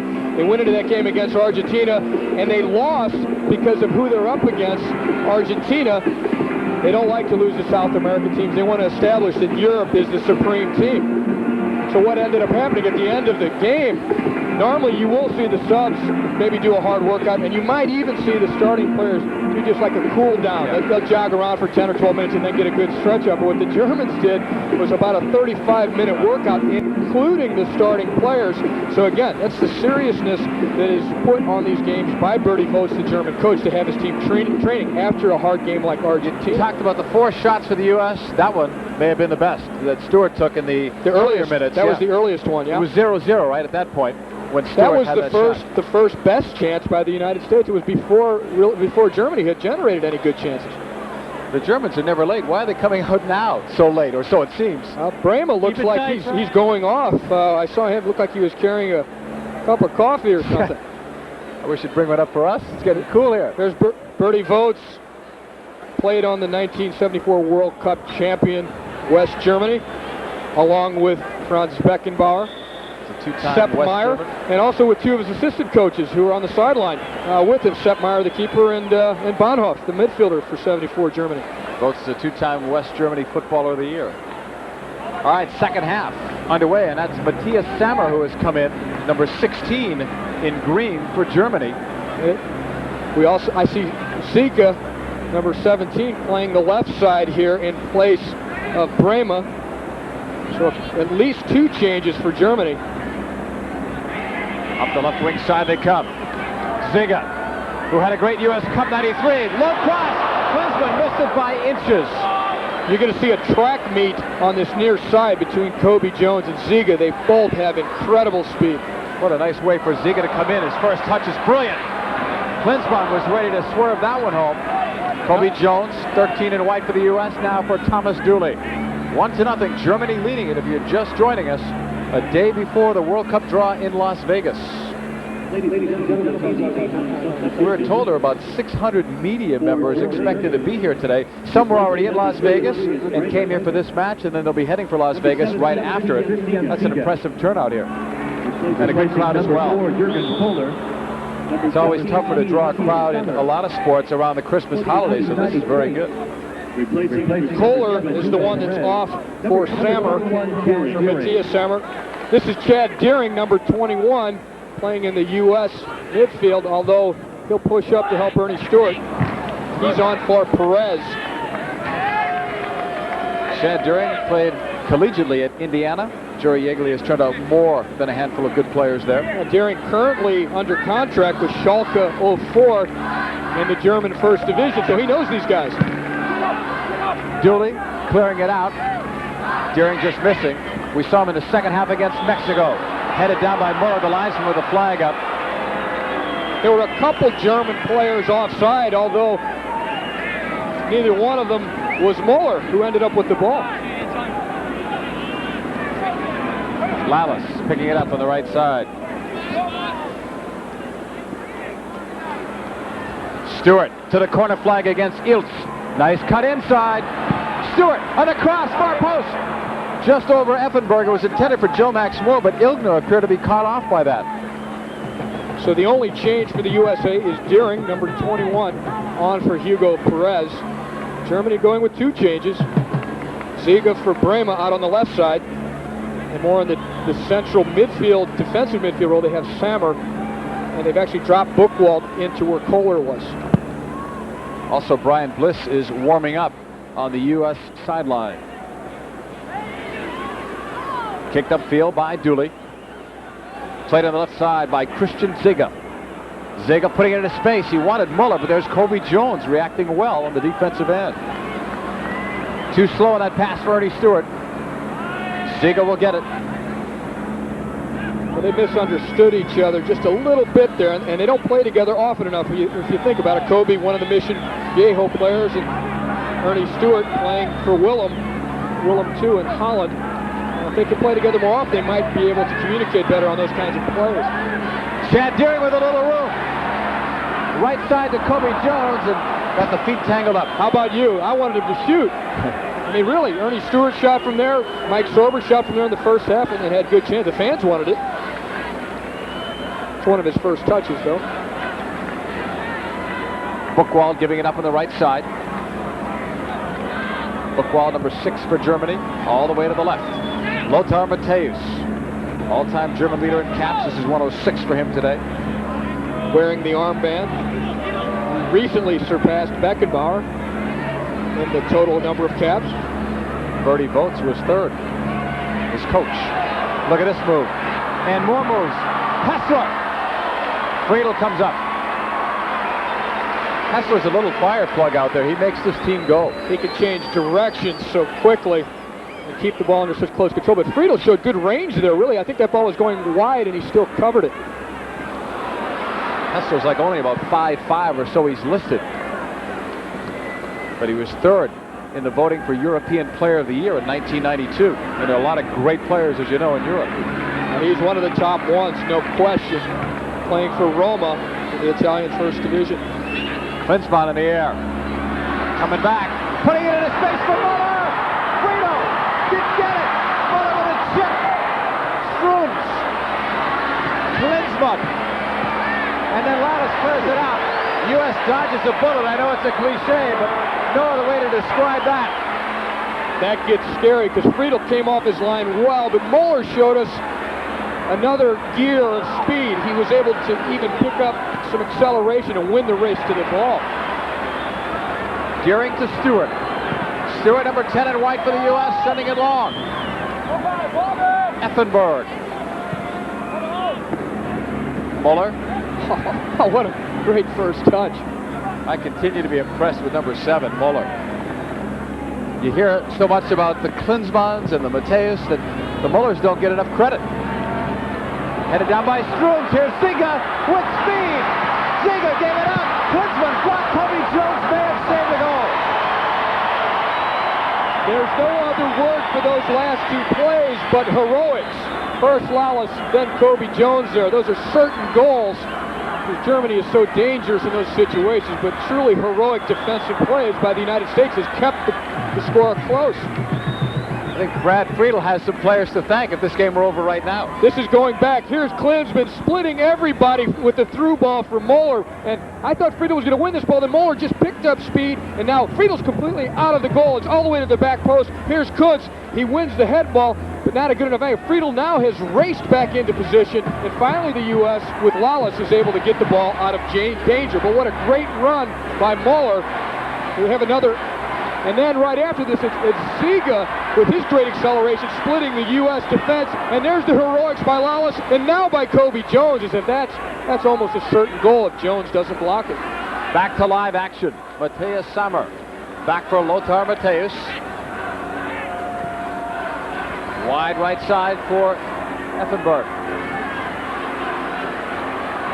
Effenberg, great job to tackle it free, but there's Lapper turning it upfield. Deering, oh, great touch! Chad Deering! They held him. He just missed heading that forward to himself. Then you might have seen some breakaway speed. He had his shirt grabbed just enough. Probably the only way to stop him there, other than a bad foul. Lalas in the throw, and the game picking up at its intensity here in the second half. Ooh, a bad time. Ouch. Dooley will be spoken to. I think that's Sammer that's down. That is Sammer that's down. Dooley so aggressive, so intense, swinging with everything he had for that ball, and Sammer stepped in front and got the worst of it. Again, we are commercial free during game action. Special thank you to all of the sponsors for their help in allowing us to present you this entire game live and in its entirety without commercial interruption. There is Sammer, and you've been there before. That hurts. He cracked it pretty good, and he cracked it quite high on the leg, which makes it look that much more vicious. I don't think that Dooley even saw him until the last possible moment. Sammer wins the race. Dooley swinging for the ball. Sammer wins the ball, and the high kick does catch Sammer pretty good, and that's why he had to be attended to. Germany will take it. There's Matthias Sammer, apparently all right. Sammer, of course, one of the former East German players who've now been joined to the unified German team, as if they weren't strong enough. Already defending World Cup champions, they add a player of Sammer's stature. And Alf Kirsten and Andreas Thom, who both played against Argentina Wednesday. Right side, this is Eilts in his first international for Germany, giving it up on that right side. Played back now to Sammer. Matthias Sammer, cautious near midfield, going long for Ziege. Trying to use his legs, the speed that he has. That ball is out. It's tough to come on sometimes as a substitute and get those legs going, but Ziege's had no trouble at all. It's like he must have been warming up in the dressing room doing some sprinting. I'm sure he was. He is a gazelle. Chad Deering. They're using Deering much more here than they did in that game against Mexico. He only came on for about 15 there, didn't he? But it seems like they're looking for him here. Well, partially because he does play in Germany. It's a good chance for him to show a few things and make a name for himself back there, because he's not started or played much at all for Schalke, although he is under contract there. By the way, besides Brian Bliss, Dominic Kinnear's warming up as we look at Alexi Lalas, who not only plays this game physical, he scored goals this year, plays a mean guitar and sings too. Well, he's saved at least 2 goals today, in my book. Oh, he's done well. One in each half. You know, he got votes for the MVP, basically, of this team, but also an unsung hero. And how many guys could qualify for both? He does sing. I said he sang well. I heard him. I was there. Matthäus on the right. Long ball. He wanted Häßler. Lalas headed it dangerously back to the middle. Now put down. Dooley's pass for Jones. Back for Lalas. Great reverse. He looked like a German player on that. That's the way to get away from the pressure. Find the open guy at the far side. Great stuff. Germany does it better than anyone. Agus with a quick touch. Stewart. Earnie Stewart. Turn on the turbo. Buchwald knew he was in a race there. Agus just missing. Joe Max Moore couldn't get around on it, unfortunately for him. Pretty good setup. Joe Max Moore has 6 goals in his last 2 games. You saw 4 of them against El Salvador, so he's been hot. Kinnear, who's warming up, has 4 goals in his last 2 games. 2 straight 2-goal performances. The USA playing without Wegerle, who normally plays, and Wijnaldum, who normally plays up top. Here's the foul here. Lalas with Kuntz. It's the late hit here right in the middle of Lalas' back that can't cause the foul call. He's used to the rough stuff. He played hockey as well in high school and college. Oh, the give and go is all set up for Matthäus. Well done defensively. Sorber read it. In his space, he did well with that. Dooley was taken down. Payback. Sammer. Now, just good defensive positioning, really. He shut Dooley's run off to the ball. Sammer just taking up a good position. Sammer came on as a substitute Wednesday in that match against Argentina. And there is Bodo Illgner Germany's top keeper. He plays 22 years of age in Italy, or in World Cup Italy. Yeah. He plays with FC Cologne. Sammer. Häßler just missing. Agus chasing. Put in a space. Klinsmann and Armstrong just beat him. Armstrong's got to read it. He's also got to be close to being in position to stop Klinsmann. He was. He's got to have a little bit of speed, too, which he did. He covered that well. The U.S. doing a pretty good job, in fact, a better job here of keeping close track of Klinsmann than they did in the first half. They were relying too much in the first half on that offside trap. Möller gave it up in the middle. Häßler pushing it. Left wing for Kuntz. Inside, he wanted Klinsmann. Cobi Jones tried to take off, and Ziege knocked it out. Good thing he did, because Deering was breaking on that sideline. Cobi Jones, a walk-on at UCLA. He's walked on. He's become a starter in many of these games. He leads the team in games played, and he's also one of those guys like Ziege that can come in off the bench and get the legs moving. Well, it's rags to riches for a guy like Cobi Jones, and he's really getting a chance to shine because the Winaldas and the Wegerles are not here. Even the Ramos and the Harks and so forth. This U.S. team responding well despite not having some of those big-name players. Germany out shooting the U.S. 7-3, 2-0 we're told in this half. Second half of action. Not quite gone 15 minutes yet. Matthäus, wide right. Effenberg or Eilts make it. Gave it up. Effenberg has pushed all the way up into Häßler's position. But they'll switch over. No, Dooley, no!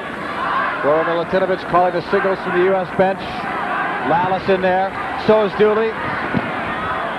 Möller, though, is the beneficiary. He was going long on that right wing side for Häßler. The intensity definitely there for the U.S. defenders. That's the only way they can stand up to the German onslaught. Look at Lalas. Every time he's in there hard.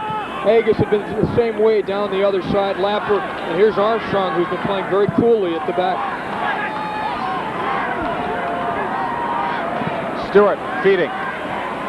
Right side, that's as far as we've seen Desmond Armstrong advance today, and Matthäus and Armstrong will make up.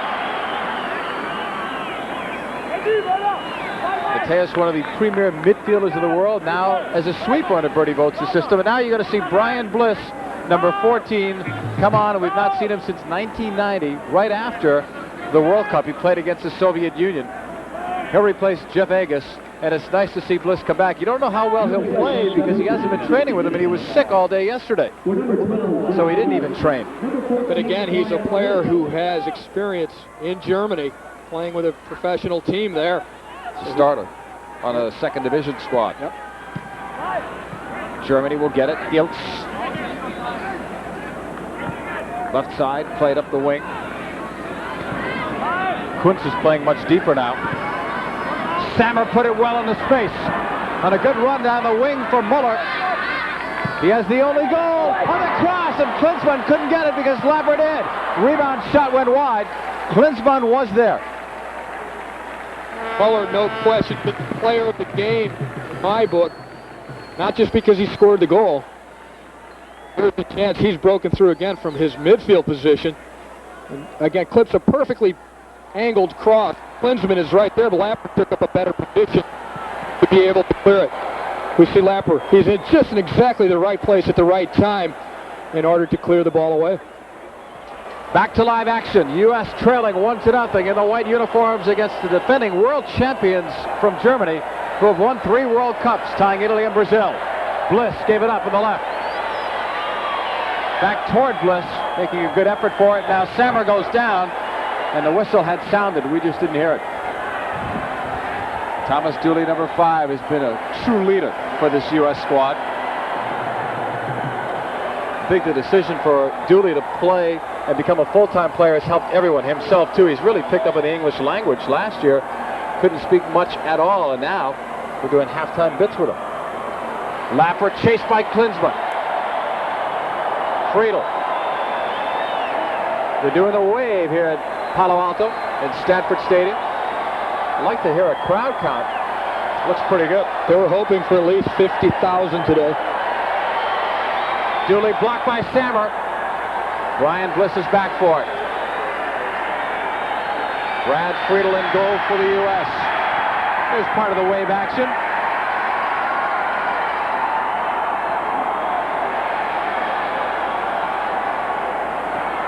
Back to the field for Lalas. Sammer on the intercept. Ziege. Dangerous right back. Deering will break it. The shot was blocked by Eilts. And you had Stewart there, and the trailing Joe Max Moore. Deering's upset at himself. He's disgusted with himself because he took too long, and Eilts was the one who had given up the ball to Deering, but Deering gave Eilts enough time to recover. We'll see it here. The ball played across the back by Ziege, and this is dangerous anyway. And now here's the miss kick, and Deering is in behind everybody. Now Deering just takes one extra touch too many, and the recovery by Eilts is there, and Deering took himself to a worse angle. On the corner, Illgner looked like he was going to get caught on that one, but he did well to recover. There's the best chance the United States have had, certainly in this half, because all the way through is Chad Deering, and he's just waiting to try and set up Illgner. Instead, he allows Eilts to get back into play. Look at Eilts, and he goes full stretch just to get his outstretched toe on the ball to put it out of danger. It was Eilts and Buchwald that combined to give the U.S. a near breakaway. All the way back toward Lapper. Oh, that was cool to head it right back down the way he did to Friedel with that kind of pressure from Häßler. That's great stuff.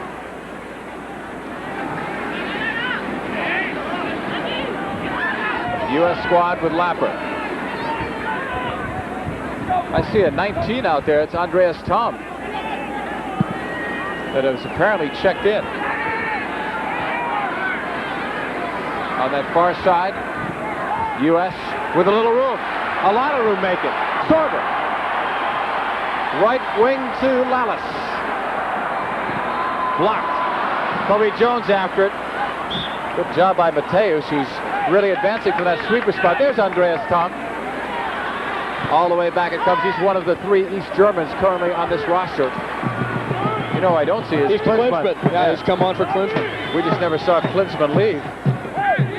Let's see, he went up during the wave or during a replay, but I don't remember time being stopped for a sub. Yeah, it was during a replay, I'm sure.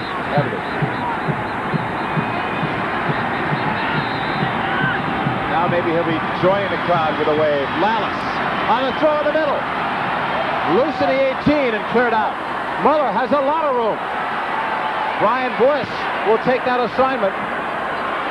He switches, but an offside.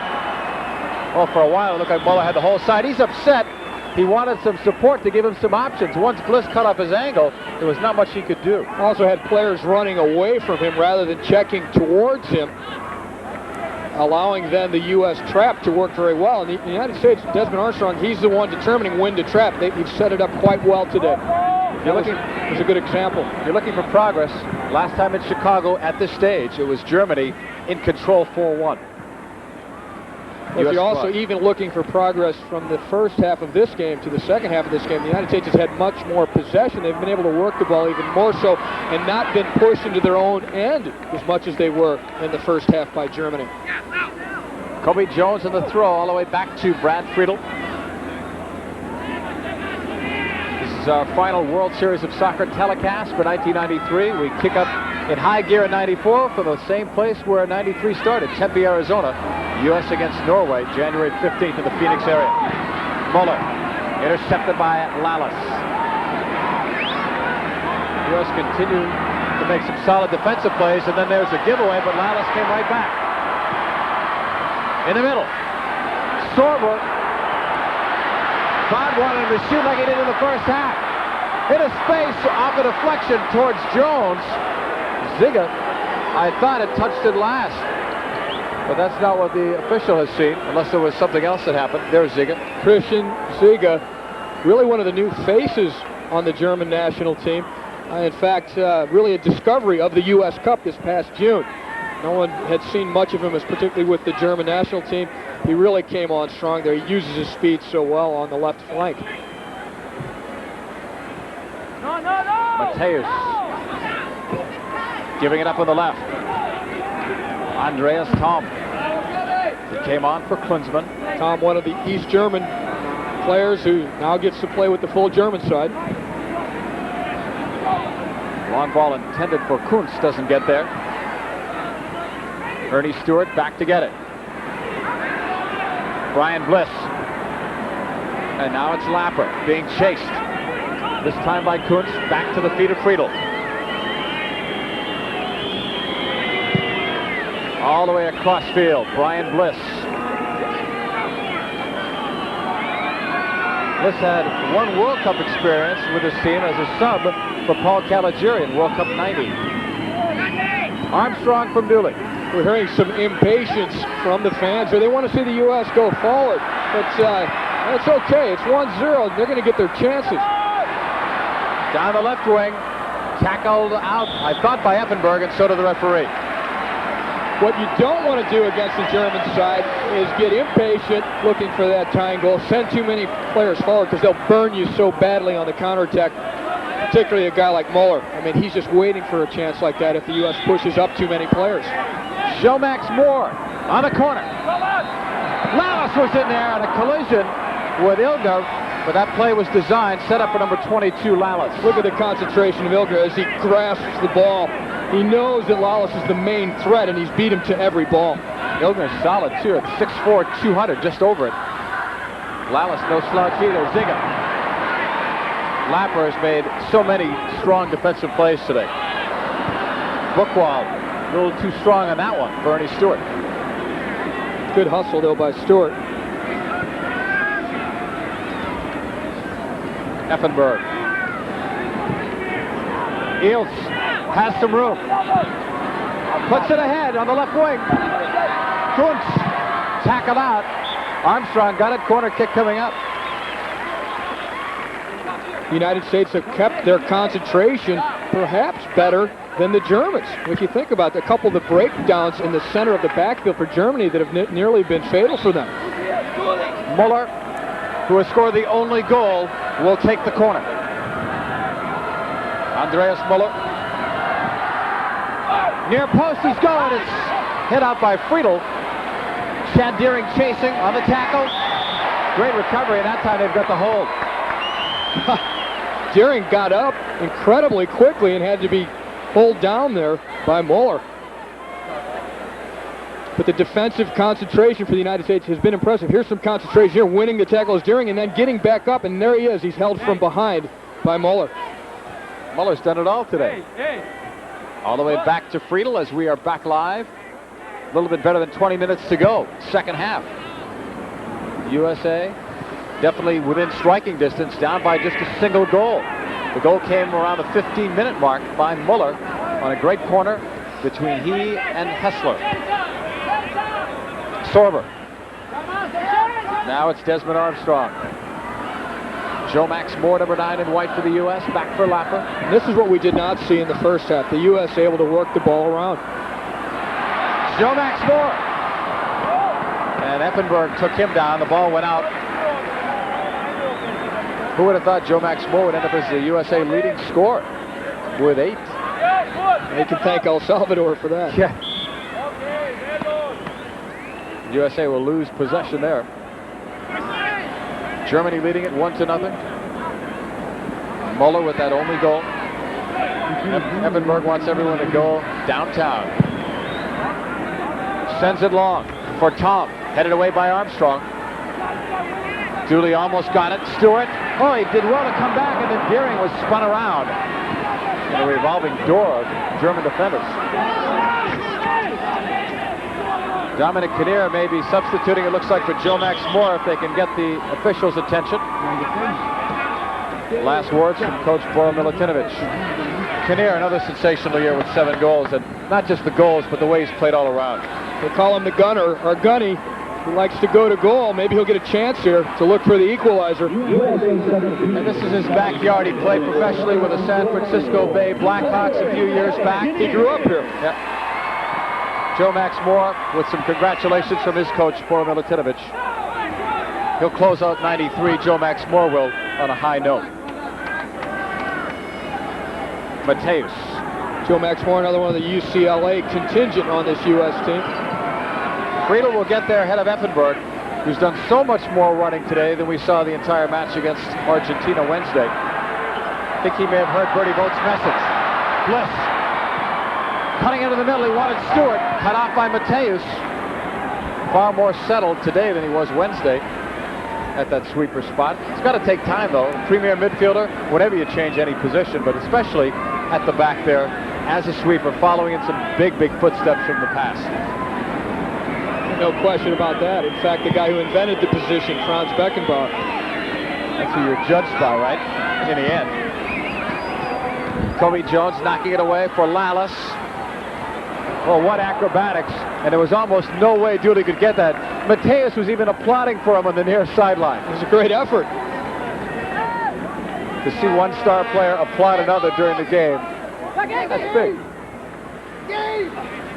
Matthäus throw, he wanted Ziege. Lalas down to Cobi Jones. Lapper was again at the right place at the right time. Good defensive positioning. The USA supporting each other very well defensively. They're not leaving guys out there by themselves. There's always a guy in behind ready to cover. Eilts, right side. Kuntz. He'll get a corner. Eilts has really settled down after a shaky first half where he fouled everything in sight. He's playing much better as we look at Desmond Armstrong of the U.S. squad.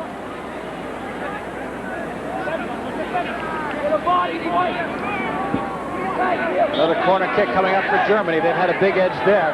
Häßler straightening himself from that strong sun to the middle. Headed down.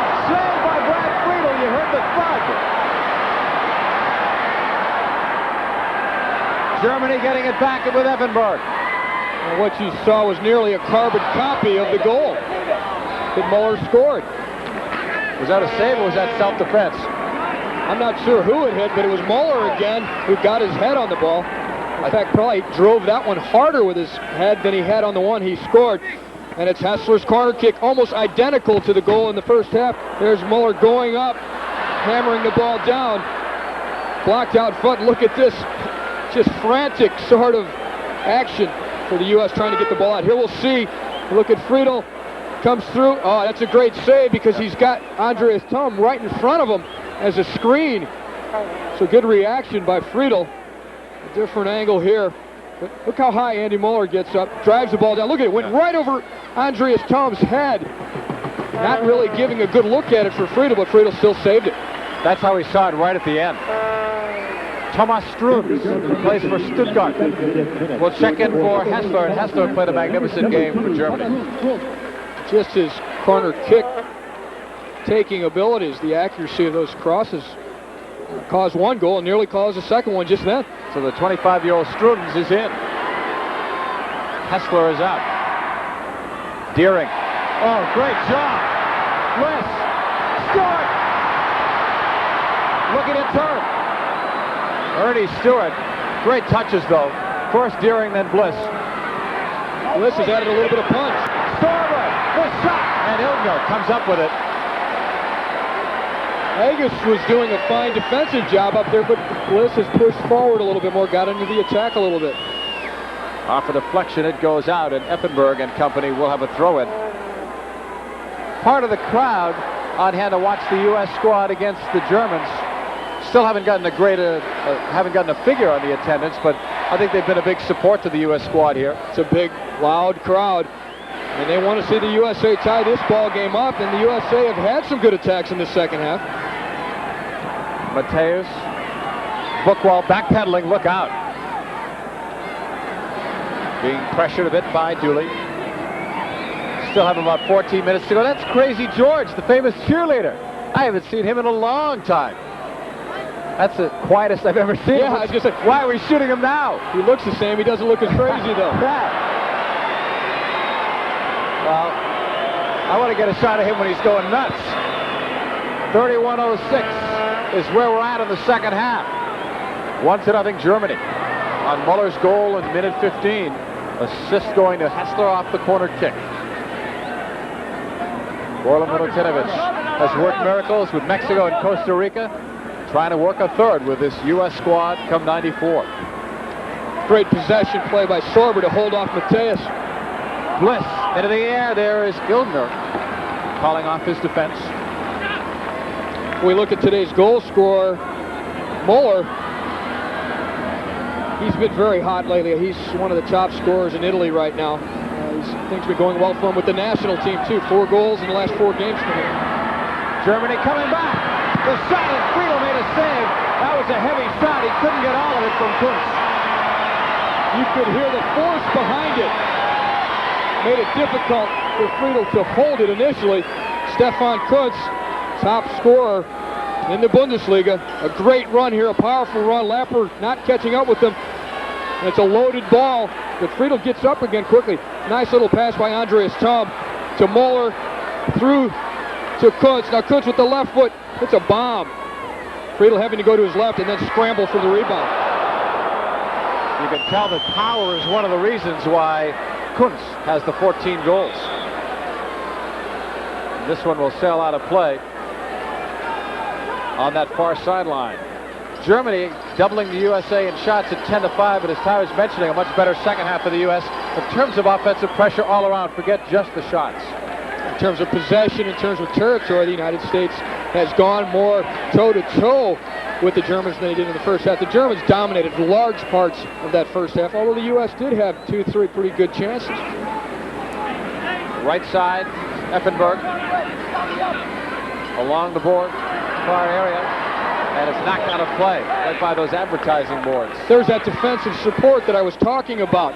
Armstrong was under pressure there, and he was about to perhaps get beaten, and Sorber slides across to make sure that the U.S. defense was not penetrated. Corner kick coming up again, but no Häßler. In the middle, score! Kuntz!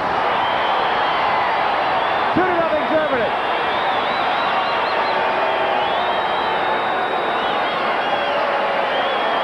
Do you think they practice the corner kicks much? This time it's Andy Möller who sets up Stefan Kuntz. And it's a rocket line drive. Möller steps up to it. He just slams the ball low. And look, there goes the start of the run by Kuntz at the near post. And he gets in front of Lapper and Lalas and just drives the ball low. No real look at it for Friedel, but it's a perfectly timed run. He explodes into the space at the near post. The ball is there from Möller, and he drives it down. Well, this is the near post is where the action is, and he beats everybody to the ball at the near post, and the ball goes between Bliss and Friedel. They both look at each other. A hard-driven head ball like that, they can't react. Kuntz really found some space, and you saw how crowded it was on replay. 4 or 5 guys there, and he still got free. And he got to the space first. The timing of that run, he took off just as Möller served it at the near post and got there and beat Lalas, and actually more so Lapper. I'll bet if we had a shot of it, Häßler was probably applauding that corner from the bench. He couldn't have taken it any better himself. Möller now with a goal and an assist on today's game. Eilts playing it back to Matthäus. Matthäus was looking in the middle for Andreas Thom. Very few people will even attempt that kind of a long ball. Möller didn't keep it in.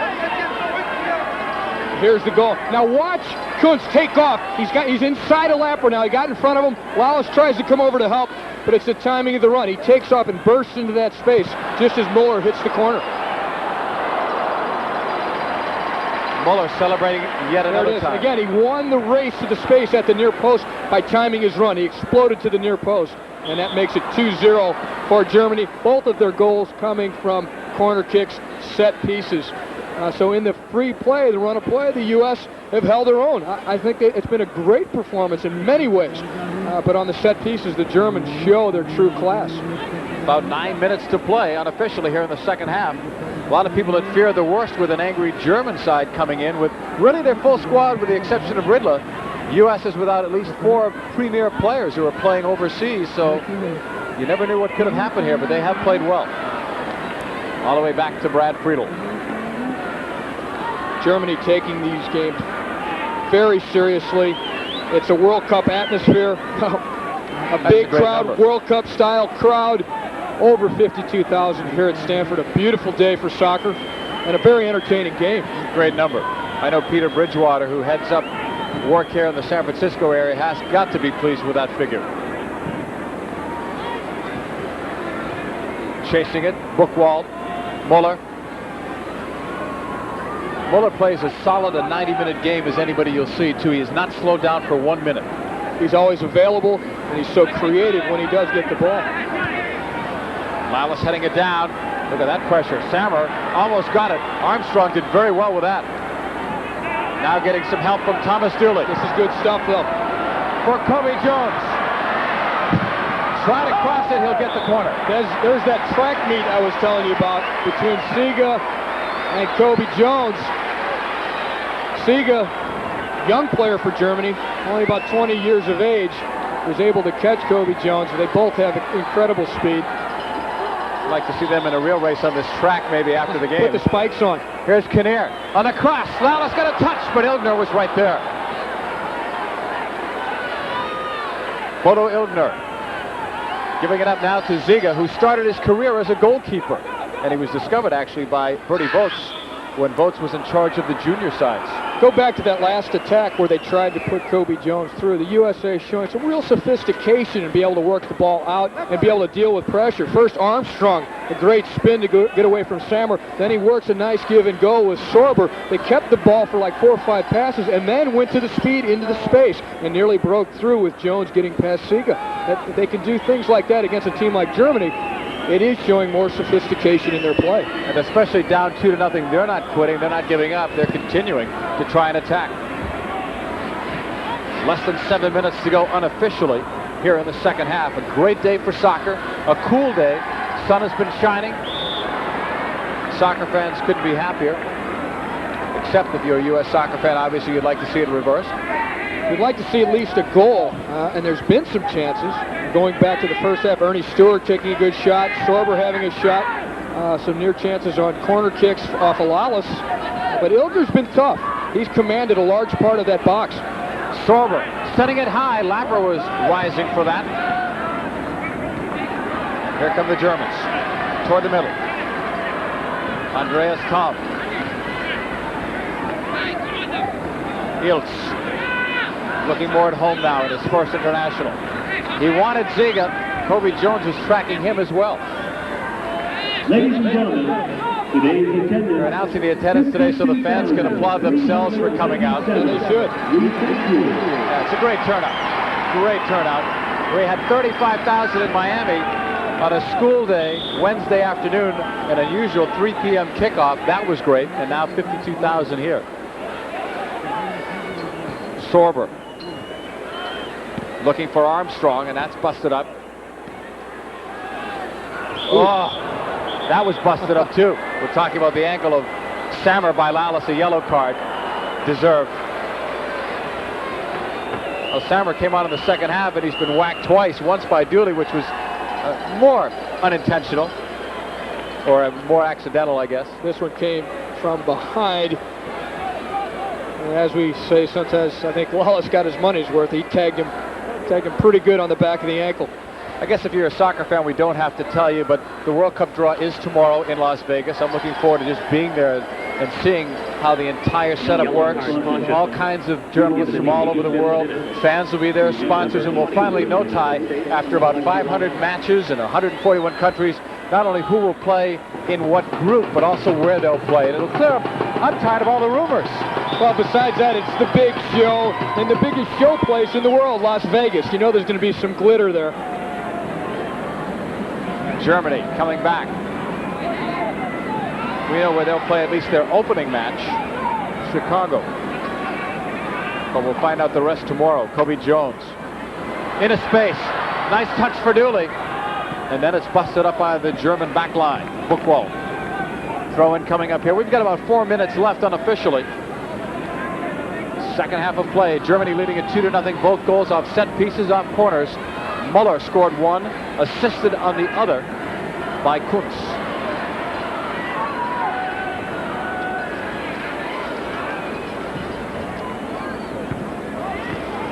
Möller giving it up in the middle. Matthäus. And now switched by Effenberg all the way to that far side. Strunz, number 2. Goals coming in minute 15 and 79 for Germany for this 2-0 lead as we get a close-up shot of Cobi Jones, 13 in white for the U.S. playing another solid game in his country's colors. Mike Sorber switches it left side. Brian Bliss with a lot of daylight. Picked up now by Matthäus. Dooley. Hold it. Far wing. Chad Deering on the cross, and he'll get the corner. U.S. squad playing without Parks, Ramos, Wijnaldum, and Wegerle, but still giving the German side a good run for their money as Dominic Kinnear will get set for the corner kick. 7 goals on the year for Kinnear. A very versatile player. Sends it inside.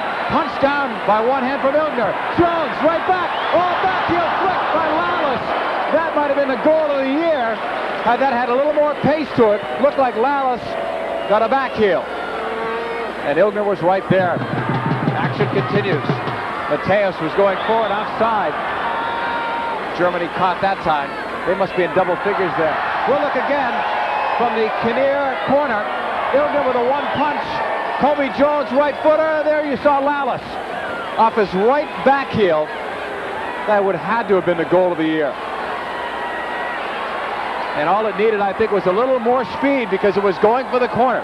That was great. Nice replay, too. Good angle. So we'll see it again with Kinnear. Punched up by Illgner, and then the save. And as we come back, Germany with a tip from Kuntz. He was bidding for his second goal, and Germany's third. Again, if you missed out on the beginning, we'll watch this replay first. Kuntz coming back. He was free. Friedel came out, challenged, and Kuntz just tried to chip it. If you missed out at the top, we were telling you that the United States and German national teams were wearing black armbands to honor the late Rob Strasser, the former president of Adidas USA, who passed away very recently. A tribute in his memory today. On the left wing side, here's Ziege. In the middle. Here's a chance for Möller. He busted through. Möller coming back. The shot and a score! Germany! What a goal! Andreas Thom.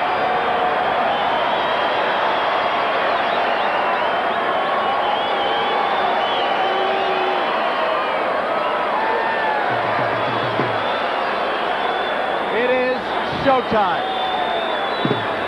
Möller with great breakaway speed that a lot of people probably don't even realize that he had. Great cutback. Lapper has to come back. Friedel had a shift, and Thom slotted it home. That play started way upfield, though, and then Möller made it count with his breakaway. Most people thought he would shoot. Thom knew that he could possibly pass it back, and he got himself in a great position. Again, Möller cutting it back. The defense is chasing. Friedel came out. Near side, short side for the challenge. And Thom put it in the far post. But how do you stop on the dime like Möller just did and pass that ball the way he did with that kind of precision? It's a pleasure to watch the Germans play. Lalas will throw in. Now it's a 3-0 game. That was the first goal Germany scored in the run of play. We're in injury time now. Ty Kiel, by the way, has already made his way down to the playing field for some post-game comments. I did my best Ty impression on those replays. Right side, Strunz. Germany putting on a show here in the last 10 minutes, scoring a pair of goals. Right wing side, here they come again. Blocked by the U.S. squad. Chad Deering giving it back. Upfield, Mike Sorber. Slowed down by Eilts. All the way back for Alexi Lalas. Dooley, hammered. Play continues. The referee looked at his watch. Lead pass down the left wing. Möller again against Lalas. Möller, the shot far side. He just missed the post. And this entire crowd was oohing and eyeing at the anticipation of Möller doing something once he had the ball inside the 18, just like you would with other players like a Klinsmann. And they started cheering here as Möller brought it inside. Didn't see an option right, so now he's going to dig and cut inside and go right for the far post. And the game ends while we're on that replay. Germany wins it by a score of 3-0, but the show that they put on really started to kick in a high gear towards the very end, the last 10 minutes. Thomas Dooley exchanging jerseys, probably with someone who he had played either for or against when he played in the German Bundesliga. 3-0 is your final score. Germany has defeated the United States in front of 52,000 fans. We'll recap it when we come back to Palo Alto.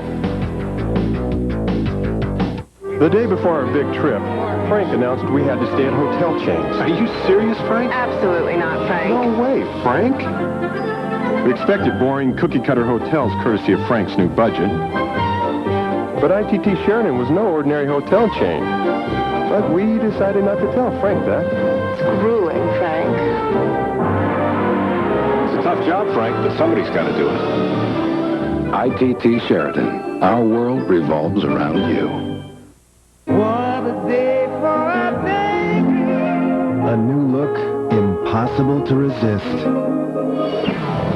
The rush of a powerful V6 engine, superb control and handling, even the safety of driver and passenger airbags. This stuff of dreams? Not anymore. Like it? Loved it.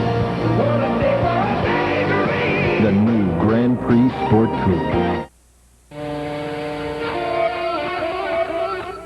The Cavs in December. Tune in Tuesday, December 21st as the Cavs take on the Utah Jazz. Game time is at 7:30 p.m. And don't miss Cavs Tonight pregame show at 7. Then after the game, it's the Ponderosa postgame show. In other areas, it's soccer. U.S. World Cup team versus Germany. Sports Channel. Our season never ends. Our money problem started when I was laid off 8 weeks ago. Oh, then the car repairs, we needed a new roof. We were even late on a couple of credit card payments. Then a friend told us about cashback mortgage. They showed us how to use the value of our home to consolidate our bills. They even saved us money. If you're a homeowner and you need cash, then you need help from the friendly people at Cashback Mortgage. With low fixed rates, quick credit approval, and no application fees, you have everything to gain by calling Cashback Mortgage today.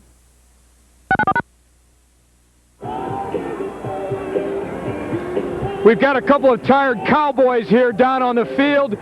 Alexi Lalas, Cobi Jones.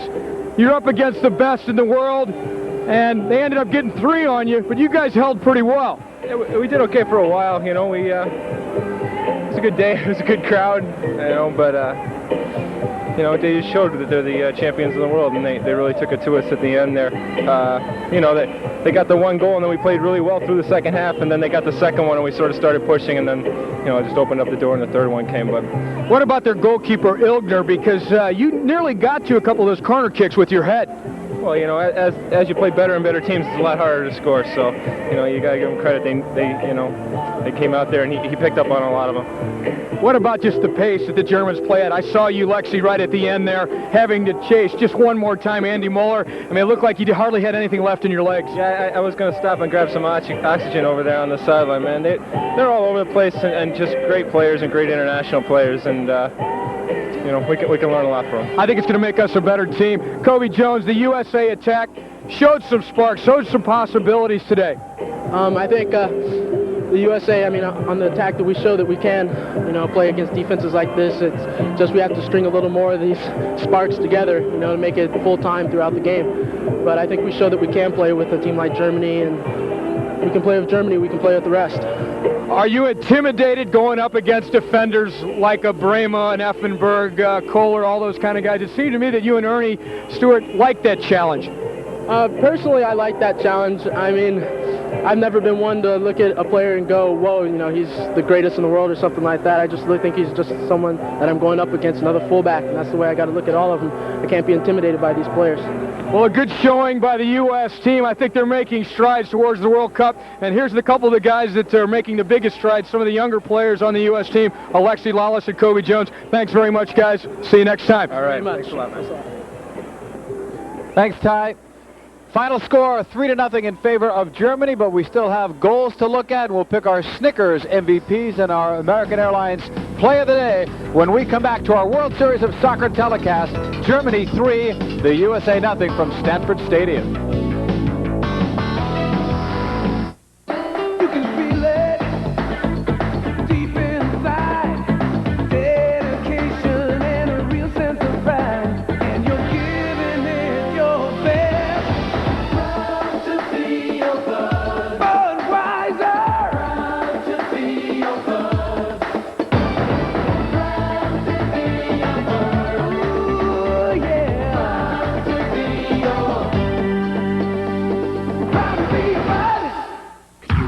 Get enough of it. You ate Nintendo. You drank Nintendo. You slept Nintendo. Now Toys R Us has 2 hot games for Super Nintendo. Capcom Street Fighter 2 and Nintendo's Mario Paint, where you can draw, paint, and even compose music. Check them out at Toys R Us, the biggest video game store in the world. So now you can breathe Nintendo, love Nintendo, be Nintendo at Toys R Us. Notice these prescription spectacle lenses. Indoors, they're a pleasing blush tint. Outdoors, they darken to screen out uncomfy glare and odious UV. Indoors, back to blush, and so on. They're called Transitions Comfort Lenses, and they're made of lightweight plastic, which permits the delightful pun, light makes them dark, plastic makes them light. New Transitions Comfort Lenses. Transitions Comfort Lenses, proud sponsor of the World Series of Soccer. I'm moving constantly out here. I've got to stay focused. If I let hunger get in my way, some other guy grabs my shot. So I carry Snickers. Packed with fresh roasted peanuts, thick milk, chocolate, and caramel. Snickers stops the hunger. Hey, these guys aren't the only ones competing out here. There's a hunger inside.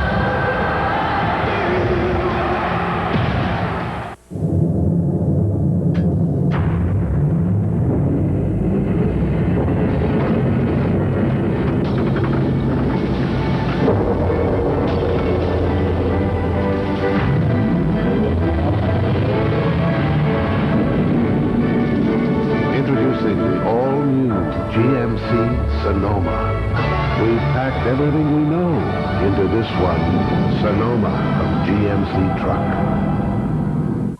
Hi, I'm Colin Powell, Chairman of the Joint Chiefs of Staff. My advice to students has always been to finish school and don't use drugs. It's the only way to get ahead. With support from family and friends, I was able to resist the after-school temptations that could have prevented me from getting my diploma and going to the top. You can do it too. Fight those temptations by surrounding yourselves with friends who believe drugs are stupid. Smart people choose diplomas, not drugs. Be smart. Welcome back, everyone, to our World Series of Soccer telecast. There's your score. Now Ty Kiel will show you how it was done as Germany scored 3 against the United States. In the 16th minute, after the U.S. had had a few chances, it's a corner kick from Häßler, and Möller gets his head to it and drives it past Brad Friedel for the game-opening goal. In the 16th minute, Germany went up 1-0, but that's how it stayed until halftime. And the USA came out in the second half and started to do a few things. And now we're going to look at the second goal in the 79th minute. Sorry, the 79th minute. It's also off the corner kick. This time it was Möller who crossed it in front to Kuntz for the header at the near post. The telebeam technology, the computer animation gives us all of the angles, all the different views that you can see of it. At the near post, it's driven in by Stefan Kuntz off the corner by Andy Möller to make it 2-0 in the 79th minute for Germany. An amazing technology here. You can watch it from any angle that you choose on the computer program.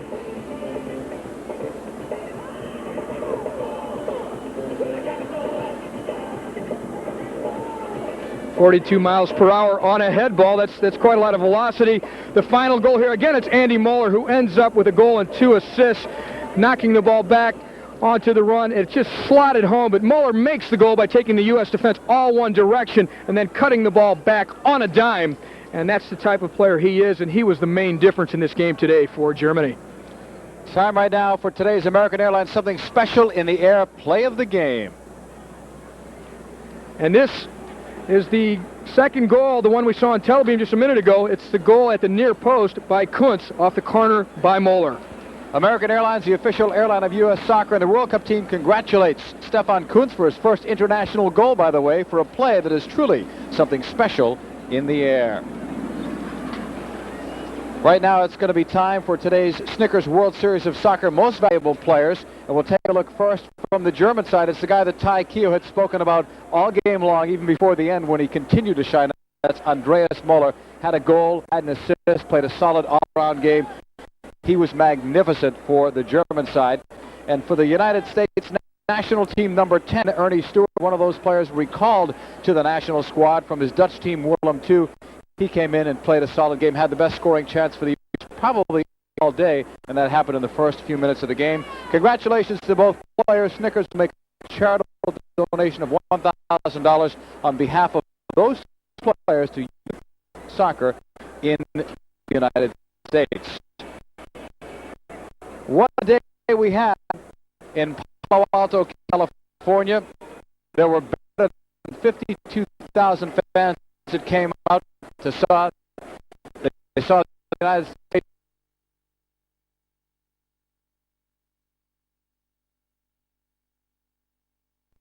United States.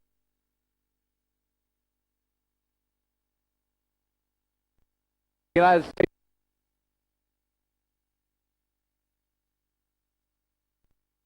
Play a solid game against Germany.